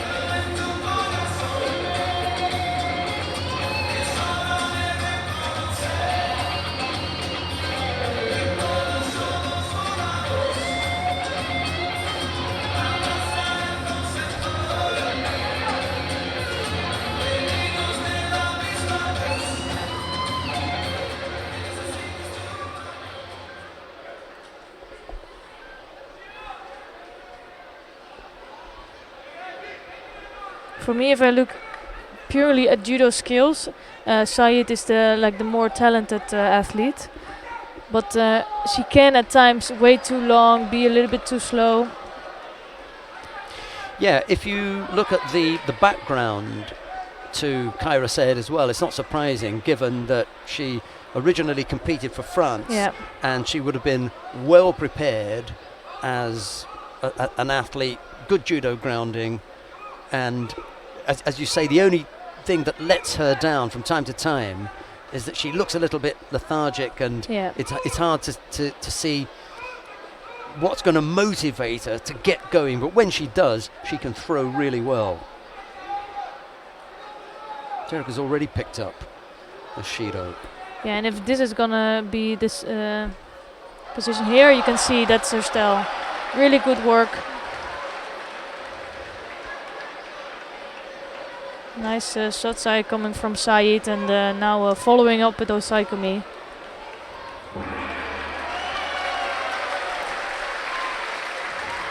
So good job for her, picking up a bronze medal.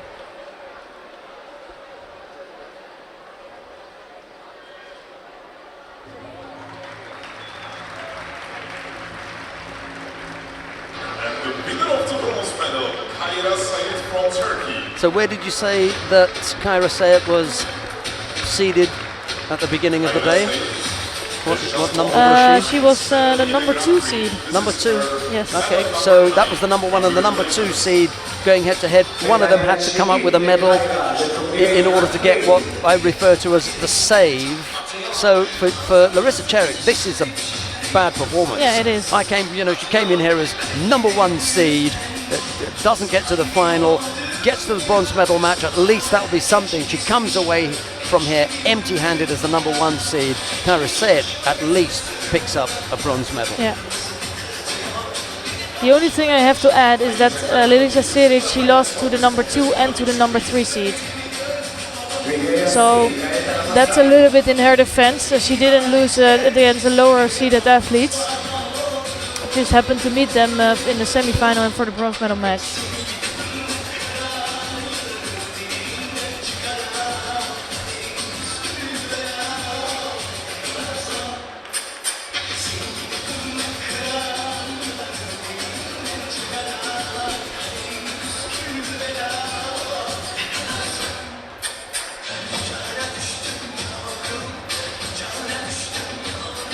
One of my colleagues likes this song playing in the background.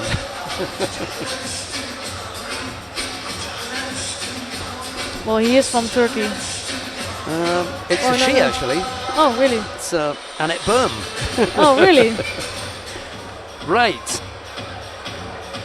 Tessie Savelkoos of the Netherlands goes up against Roman Dicko of France. It'll be Savelkoos in the white judogi, Dicko in blue. The final of the plus 78 kilo category, and the referee in the middle for this one is Jean-Claude Jimbi of Gabon. Here is Esther Stam with her thoughts on this final. Yeah, I'm really excited for this final. Both have suffered a lot of injuries, some bigger, and Dicko was out for a year and a half. And I'm really happy to see her back in the circuit. She's only 20 years old, but she's going to produce a real threat to the top athletes. And Yeah, of course she's not even seated here, but if she goes on like this, she will be seated soon. And the head-to-head is a 1-to-1, so let's see what happens with that. Well, it's a good time for Tessie Savalkos to be facing Roman Dicko. You don't want, you know, a fully fit, fully returned, on form Roman Dicko at the end of your hands. So there's a chance, if you like, for Tessie Savalkos to do something and keep her right up there. Roman Dicko will want to stamp her authority and demonstrate that she's back.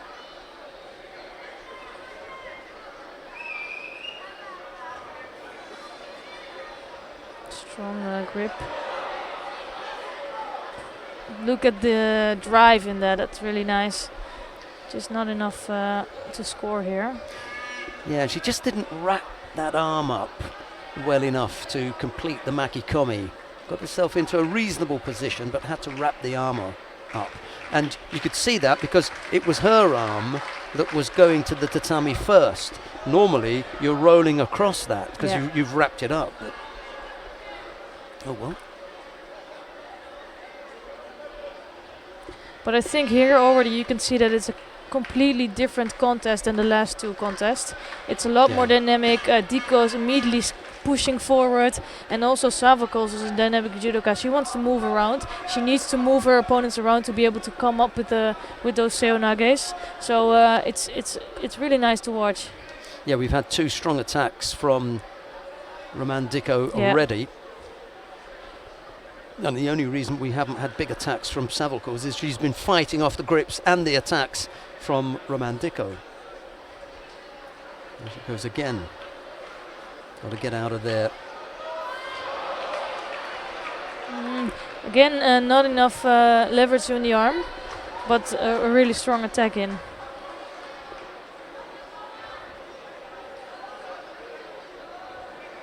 Just had that arm dangling there. She couldn't use it to fight off. She picked up the Shido. And again, with that right arm on the top. She's gonna trouble so much judoka with that. Yeah, nice hip on score. And the second that Tessie decided to do something with the arm, which was to wrap the body around, over she went. That's why she didn't want that arm around there. Yeah, what a comeback for Dicko. We've seen her on the mat, I think, last year in Osaka, and this is her second outing. And getting a gold here is really good. Beating the Masters champion, actually, in that. And the winner of the gold medal doesn't even look tired. And Roman Dicko shows the previous fighters, you know, how to do it. Let's have a fight. You know? Yeah. Well, Esther Stum and myself normally wander down to the warm-up area at the beginning of the day, chat to a couple of the athletes and see how they're feeling, what they're up to. Went down to the warm-up area this morning to chat with Roman Dicko, and I said, today's your day, you're the one. So 2 out of 3 isn't bad on the days we've been down. Picked out Sonoda Natsumi on the opening day. Can't really claim to have picked out anyone yesterday, I'm afraid. But Roman Dicko today. Actually, to be fair, it was only when she was going over that she put the arm round. But it was just dangling there. Yeah, she just had no answer, especially if you look at that right arm. That's just going over the top. And then she's already, like, now she's defending just. But she needs to find a solution for that right arm of Dicko. Flat on the back, unfortunately for Savalkos. But it's another medal for her. Yeah, and the silver at Grand-Prix. Keep up there.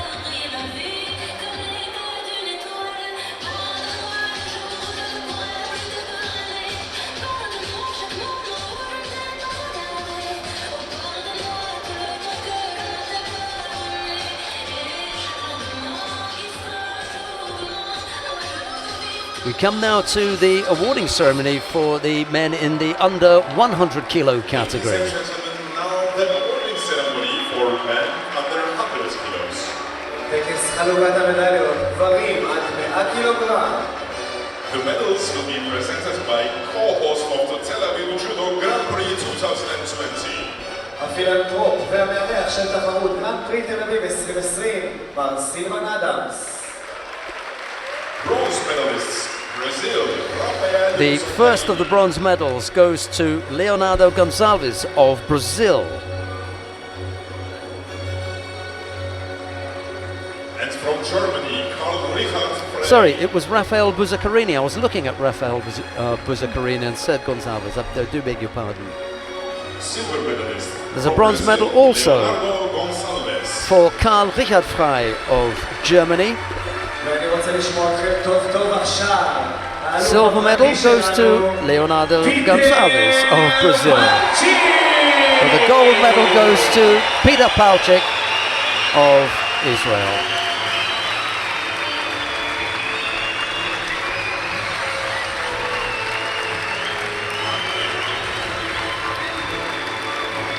Prize money and flowers will be presented by member of the International Judo Federation Coordination Committee of Directors and President of the Israel Judo Association. יושב ראש איגוד הג'ודו הישראלי, מר משה פונטי.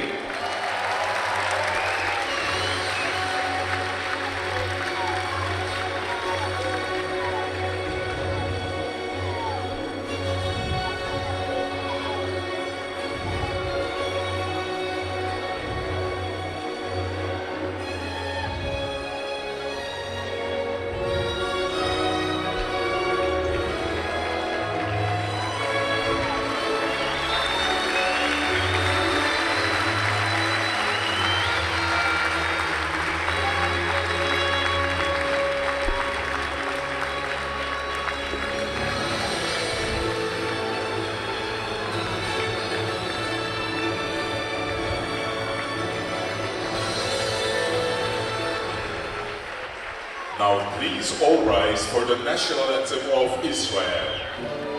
And now the national anthem of Israel.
Thank you very much. Now, family picture with the IVs and Judoka.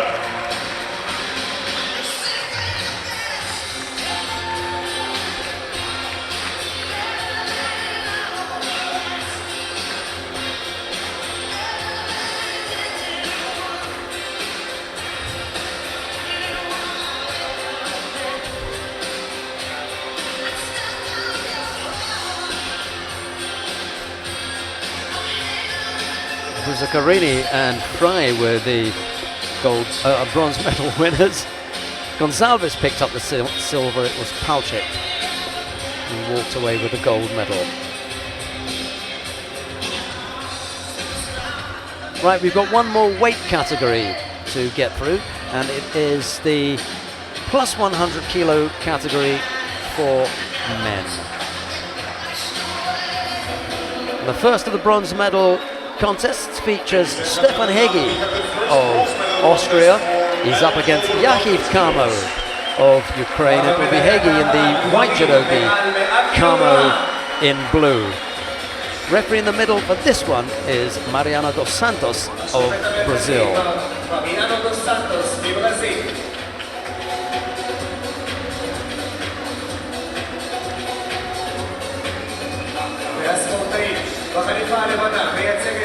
Austria, Stefan Hege.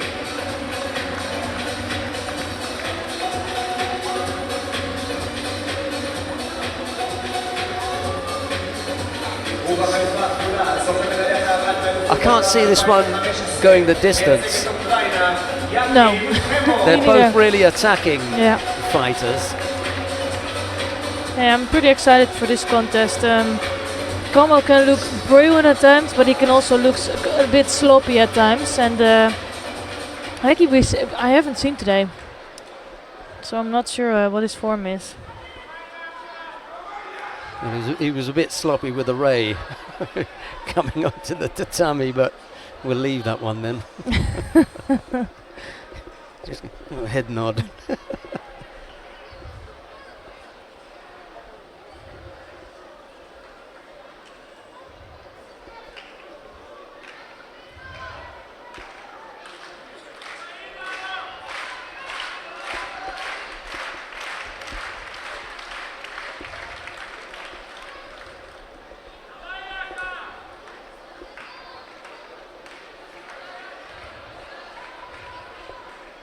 It's a little quiet in the crowd at the moment, but I think that will change in a few fights. Yeah, a couple of things there. They're recovering. Yeah, They're getting their breath back after Peter Palchik, and then they're gaining some energy. getting ready Yeah. for Sasson.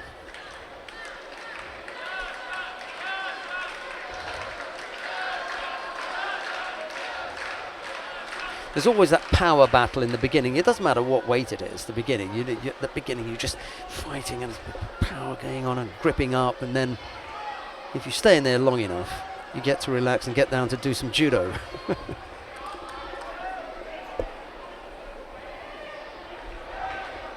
Yeah, just some judokas take longer to get to that point, you know. Some take a really long time to actually get their kumikata, and sometimes it's just a battle about the kumikata.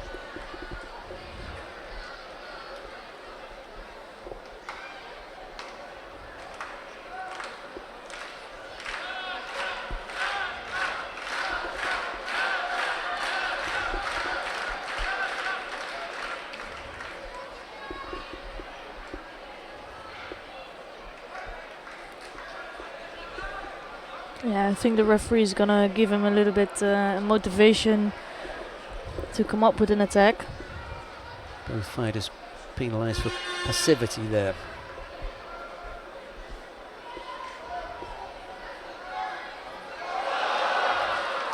Yeah, nice effort from Como trying to make use of the movement of Hegi.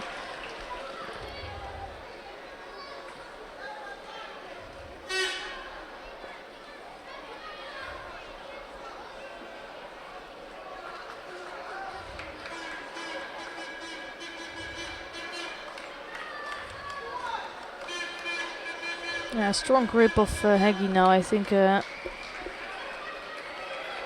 Wow! You could see that Hegi had a good grip. He lost it, he lost the sleeve, and that's the time when Kamu could come in.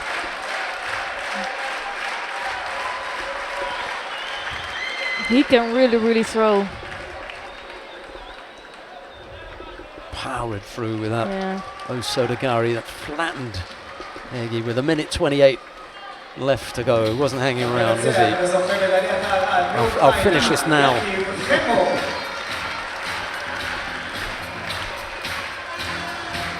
זוהי מדליה מספר 7 ליעקב חמו בטורנירי גרנד-פרי. Yeah, good work from Como today. Aviv has just been his 7th medal in a Grand-Prix. Congratulations.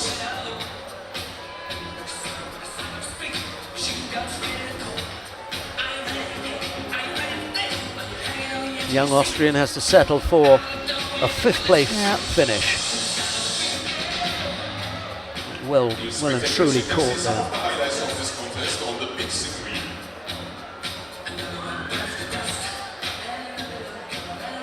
Yeah, good job. Just a really good throw of Yakiv Como.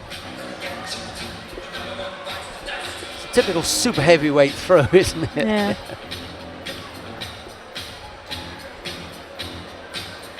It's really nice hook with his leg, you know, he did a lot with that.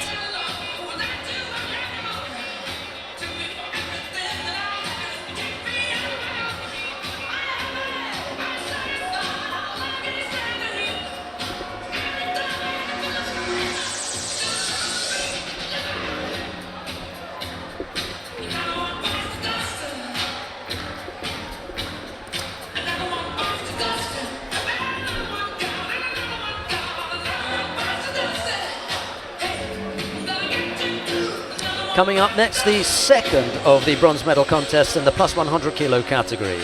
Kumashiro Yukuse of Japan faces Bekmurod Oltiboyev of Uzbekistan. It'll be Kumashiro in the white judogi, Oltiboyev in blue. The referee in the middle for this one is Yevgeny Raklin of Russia. Yeah, Kumashiro, he came a little bit out of nowhere. We saw him competing in Osaka Grand Slam, Tokyo Grand Slam, so basically at home. We haven't seen him internationally since 2014. So then he came here, had some really good fights. He beat Zalashvili today, that's a top draw fight. And also beat the Korean and lost to Autokamo later on. And he absolutely threw Heinle really big in a rubber charge.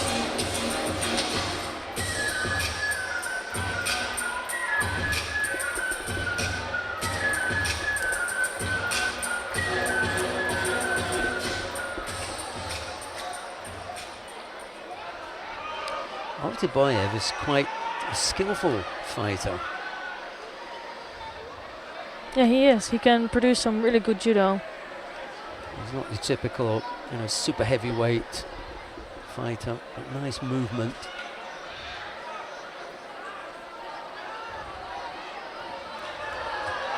And he does here. He shows basically what we're talking about, giving a good example. And he still didn't get the feet right across, but he managed to get a good top half. He was not in a good position, but the drive was there. And leads by Wazari. No. Take your time. Yeah. Try and force that particular issue. Caught him once.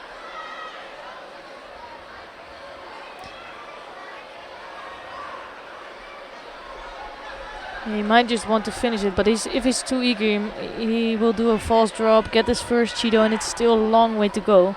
So I think he wants to avoid that. Slightly better effort, but Kumashiro is now prepared, and you can see that if he feels that coming early enough, it'll be the Yoko Sutemiwaza as a counter. Yeah. Yeah, I would not be surprised to see that happen somewhere in this contest.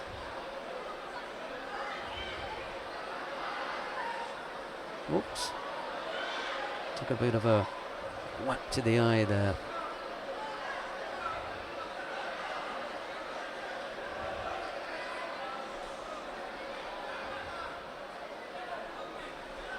Kumashiro's back up on his feet and ready to go. Just a momentary break in the contest while Kumashiro had just got the water out of his eye.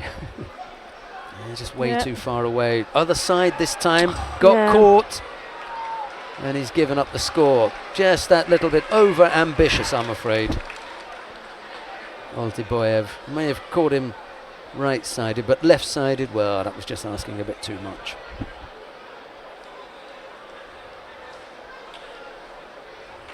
What we've been talking about, the only thing he did was dropping underneath and basically preparing Kumashiro for a takeover.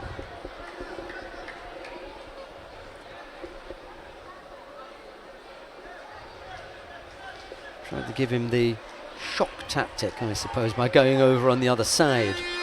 Oddly enough, the one time when he has been in the right position, he went on the wrong side. Yeah. He got the feet in the right position. If he began right side, he may have clattered him. Thought about the big Makikomi there, Kumashiro, but bailed in the end. That's actually the first time we saw one attack by Kumashiro, or a hint of an attack, because he didn't go through. And then this time, instead of the Marotte Senagi, he went for the Ippon Senagi, hand underneath. Yeah, that might be a smart thing to do. I think it's less risk of being taken over. Yes, I agree. Minute and a half left to go. Nice to see something in the other direction, perhaps, from Oltiboyev. Got Kumashiro kind of leaning forward here. Little Ashiwaza to unsettle him. Oh, that's a nice move by him. So yeah.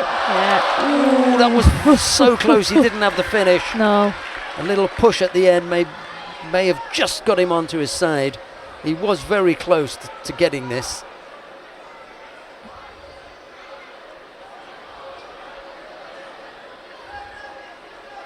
Kumashiro picks up a penalty for passivity. A little unlucky to pick it up now, having just attacked, you know, before, but he probably deserved it for early on. That actually was a really good effort by Kumashiro, just lacking some physical strength. But I think Kumashiro, he's an experienced judoka, although we haven't seen him really long time in the circuit, but I think he's just waiting for his moment.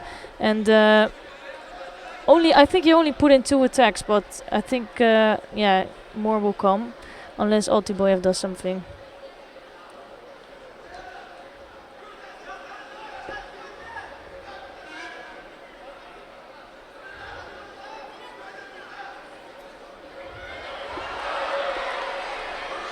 That was so close. Nice Makikomi. And he really is patient, you know. He's waiting for his chance, just first feeling the moves of Altiboyev. Went over once, didn't go over again. And ooh, what do you think about that? Really close to a Vasari score there.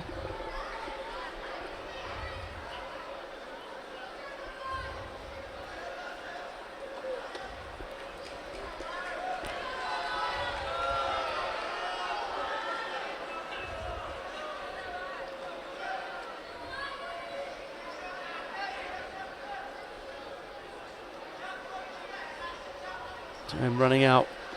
Yeah, we're going to need a period of golden score to sort this one out. Rosaria piece single Shido picked up by Kumashiro in regulation time. Let's see how this one pans out.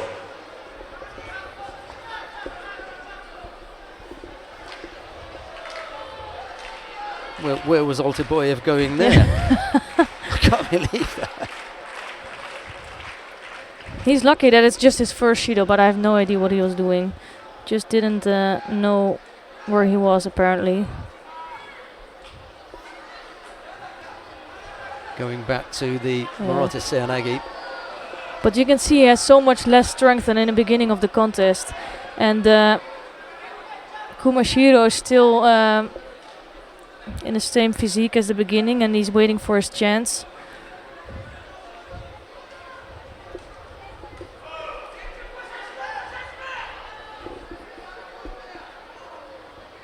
And there it is. What a finish.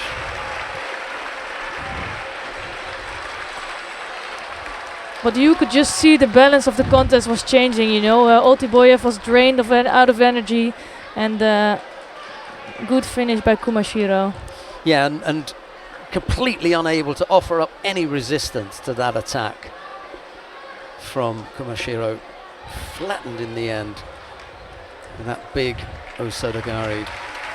Not the usual grip. Well, that was the action. Kumashiro Yusuke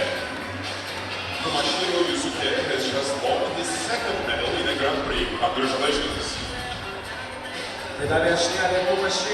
Well, we had to wait until the golden score period for the big finish, but when it came, to be honest, it was well worth waiting for. Good one. Probably end up on the highlights reel, that one. Last time he had a Grand Prix medal was back in 2012. Wow. So he did a good job for himself by picking up a medal here.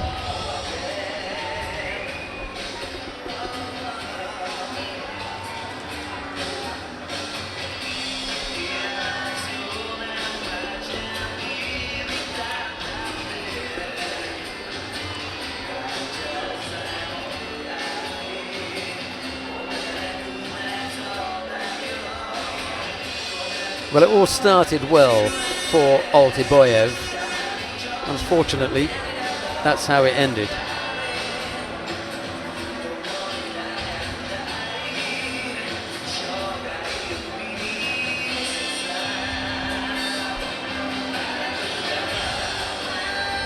Slightly unusual grip as Kumashiro gives that kind of Seoinage type top look, but with the Osotogari finish to the rear.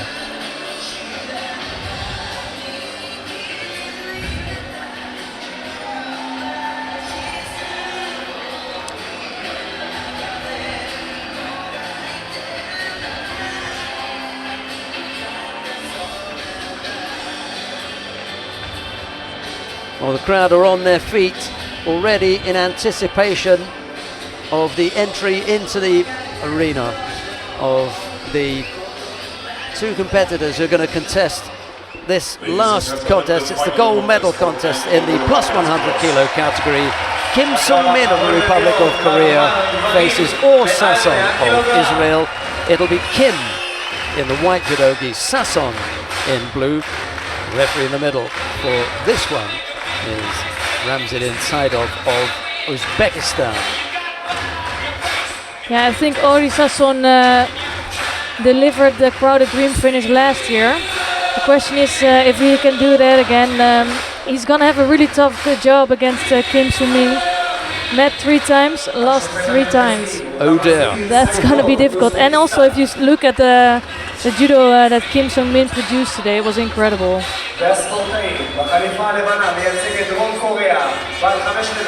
Yeah, this offers up a really interesting prospect given that they've gone head to head 3 times and it's 3-0 in favor of Kim.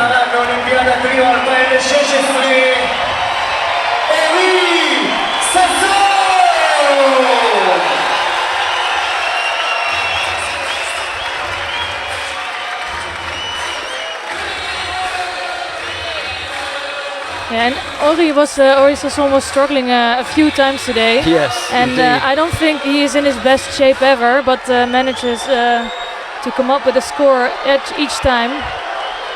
Well, a couple of things will go in his favour. He's heard the national anthem, that should have G'd him up, Yeah. and he knows that Peter Palchik was struggling a bit and came away with the gold medal. He'll want to finish things off in style. That's a nice move. Well, there was no mate called, so we just look at the landing and they say yes. Rosari on the board. Judge yourself. Yeah, it's not over. And down he goes onto his side. Okay. It's just a good score, and it shows how eager he is to finish this contest. And I think he knows he needs to finish this before the time, because I don't think he can trust on his shape.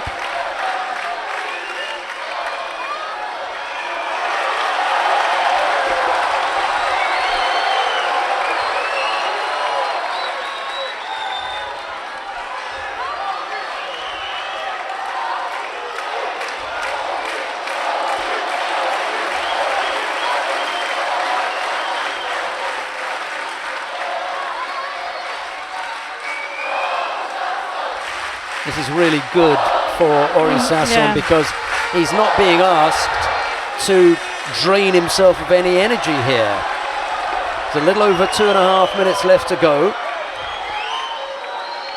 Yeah, I was thinking the exact same thing. The longer they engage in this kind of kumikata, the better it is for Sasson. And he can change grips up and make things difficult for his opponent. Yeah, he's just keeping Kim at distance. Yeah, keep him away.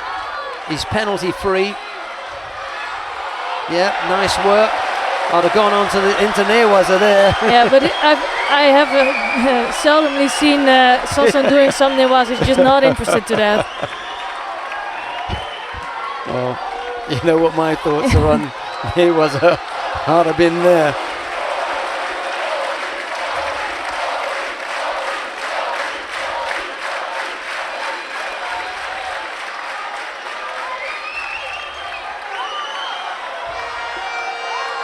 Rosari the lead, half the contest gone, Ori Sasson still pretty much with a full tank, and it suits Sasson. Got no problem with that. Both fighters pick up a penalty. If he wants to play powder cake and keep away from Sasson, Sasson's happy to go with that. Yeah, Kim is just taking so much time to get to his kumikata, and I think Sasson is happy to keep this pace low. It would have been completely different contest if he didn't have that Wazari. And now we've got a little over a minute and a half left to go, and the tactic from Sasson is once Kim looks as though he's going to get a second hand on, break that grip immediately and change things up. Yeah, he needs to keep that right arm off. That's the most important thing. I think oh, that's good. He just lost the arm in the end, but another good attack for Sasson. Terrific tactics from Sasson here. He's doing absolutely the right thing. Minute 18 left to go. Still got energy left in the tank. And it really is as a result of Kim not being able to bring any pressure to bear on Ori Sasson. This is great work. He's a little over a minute away from taking the gold medal and closing things out in perfect style for Israel. Yeah, he just needs to keep that right hand of Kim away. Again, the break in grips suits Sasson. Kim needs to get both hands on his opponent and launch some really telling attacks. He hasn't done that for the whole contest. Sasson now just getting drawn in a little bit here to running the risk of picking up a penalty himself. One big attack will keep him from passivity, and then he's only got to worry about gripping infringements. Yeah, he Here will comes get. another. He will pick up a Shido for that. 20 odd seconds left to go. One big attack and another movement should see Kim off. Kim has been disappointing here. Yeah, he is. He hasn't read the script at all. And he looks like he's not even he's engaged done anymore. now.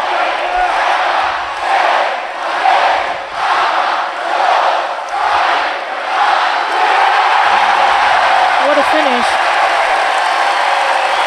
Yeah, he's absolutely right to point to his brain. Thought about it, worked it out. He had a plan and he carried it out. And sometimes we can be a little bit disparaging towards super heavyweights. What were they thinking? I tell you what, that was all about thinking. Well, I don't know what Kim was thinking because he was not into this contest at all, at no point. Well, that was the normal super heavyweight thinking. He didn't. But Ori Sasson did. Fairy tale ending for the home fans, the home team.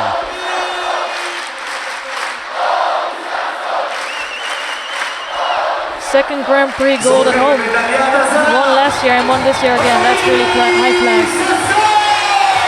But really disappointing from Kim Sung-min. Yeah. You know, you are an experienced fighter.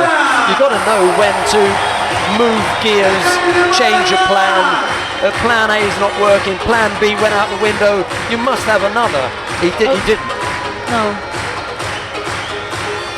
And I'm so disappointed because if you looked at his other contests, he's been amazing. He's been on fire all day, and that fire was gone.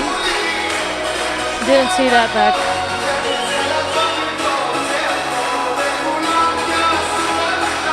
Well, the Israelis will be delighted that he didn't spoil the party, that Kim, who could have threatened so much, ended up playing into the hands of Ori Sasson.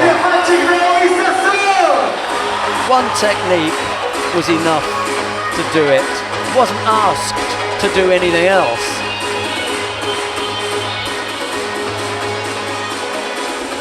And as far as the crowd are concerned, they could care less about Kim. They just wanted that gold medal. And that's what Ori Sasson delivered. We were talking about all the kinds of tactics and things that people could employ. Kim wasn't able to bring any tactical application to that contest. But Ori Sasson did exactly what he was supposed to do. Once he got that Wazari, he held on to it really, really well.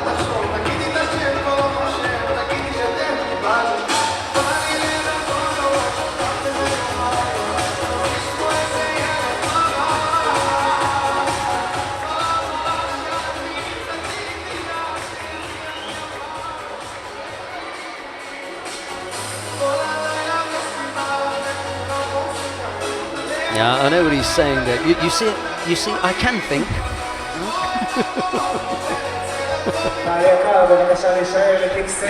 There is something between him. There is some brain in here, you know. Well done, really well done. He did all the physical stuff, and then once that was done and put there, he carried out the rest of the plan really well. We come now to the awarding ceremony for women in the plus 78 kilo category.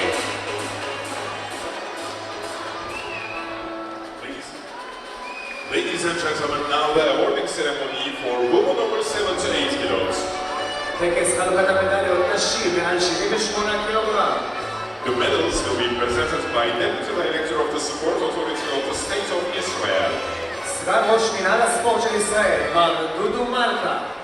Bronze medalists from Turkey. The first of the bronze medals goes to Kyra Sayed of Turkey. There's a bronze medal also for Rochelle Nunes of Portugal. Silver medal goes to Tessie Savelkoels of the Netherlands.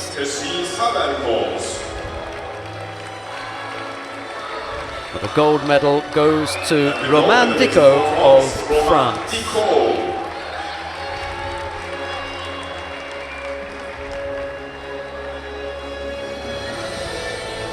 Prize money and flowers will be presented by Director of the Tel Aviv Jaffa Municipality Sports Authority. מנהל רשות הספורט, עיריית תל אביב-יפו, מוטי אברהם.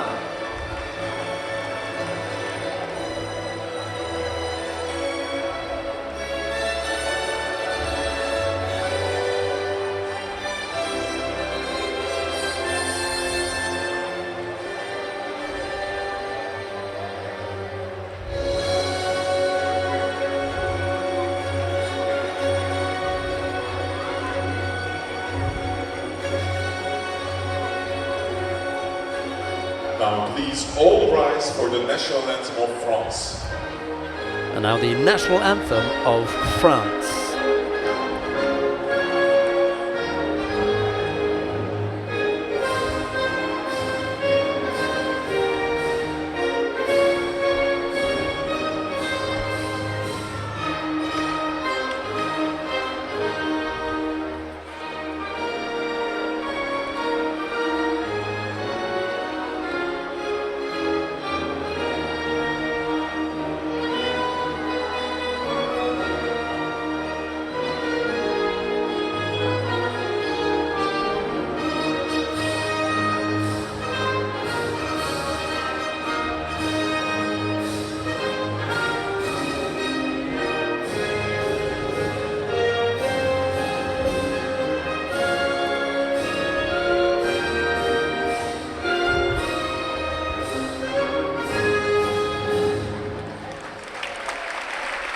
Thank you very much. Now family picture with VIPs and Judoka.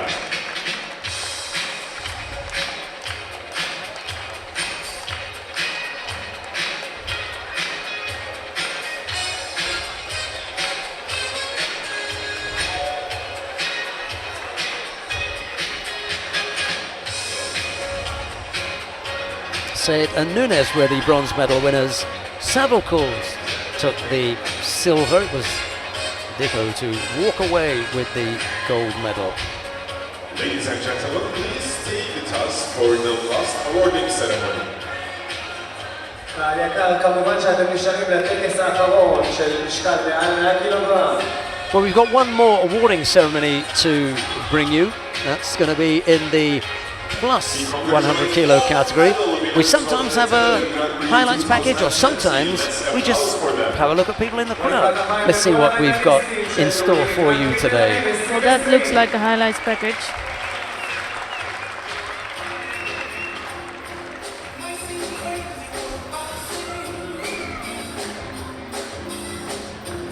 Nope.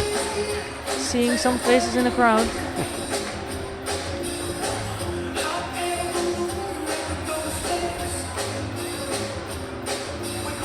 Dear spectators, you can see the highlights of the third day of Tel Aviv Grand-Prix 2020 on the screen.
Right, we come now to the awarding ceremony for the men in the plus 100 kilo category. The medals are being presented by the Minister of Culture and Sport of Israel, Mrs. Miri Regev. Bronze medalist from Japan, Kumashiro Yusuke. The first of the bronze medals goes to Kumashiro Yusuke of Japan.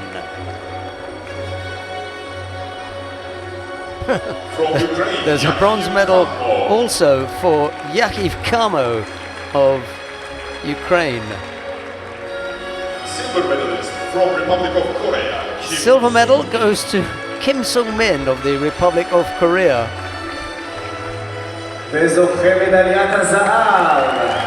The gold medal goes to Ori Sasson of Israel.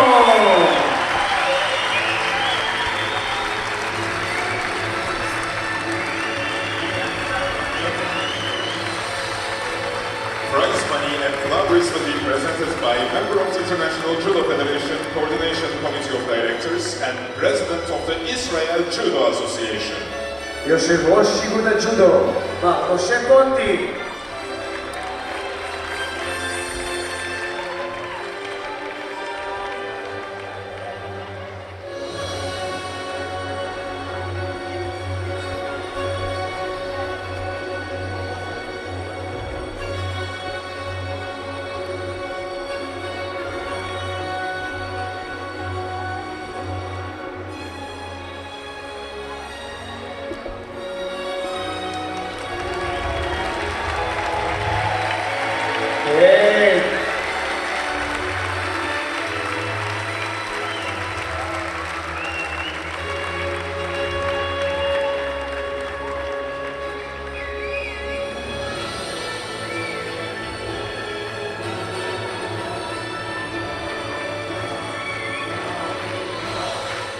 Now please all rise once again for the national anthem of Israel. אנשים איתנו.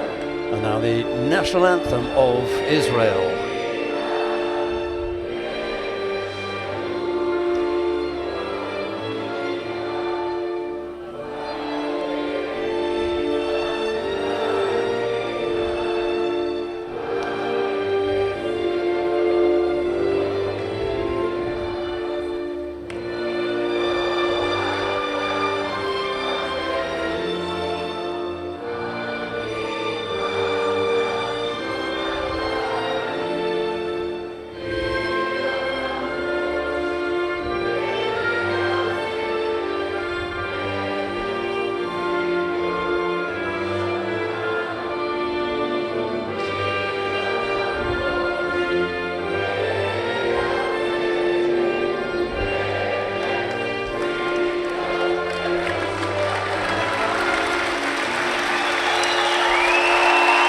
Well, what a way after Peter Palchik's gold medal winning performance in the under 100 kilo category for the Israelis to close out the Grand Prix by winning the plus 100 kilo category with Ori Sasso. And that was the way that they wanted things to end up. The Republic of Korea topped the medal table with 3 gold medals.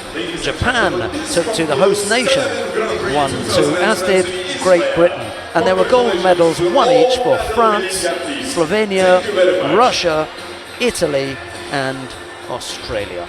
We'll have more judo for you from the IJF World Tour when we're in Paris for the Paris Grand Slam. But from all of the broadcast team here in Tel Aviv, Esther Stam and myself, it's bye for now.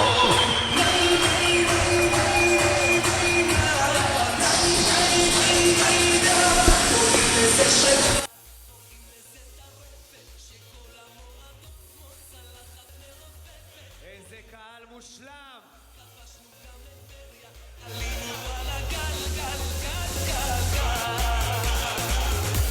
תודה רבה לכם על 3 ימים מדהימים! הקהל הטוב ביותר בעולם!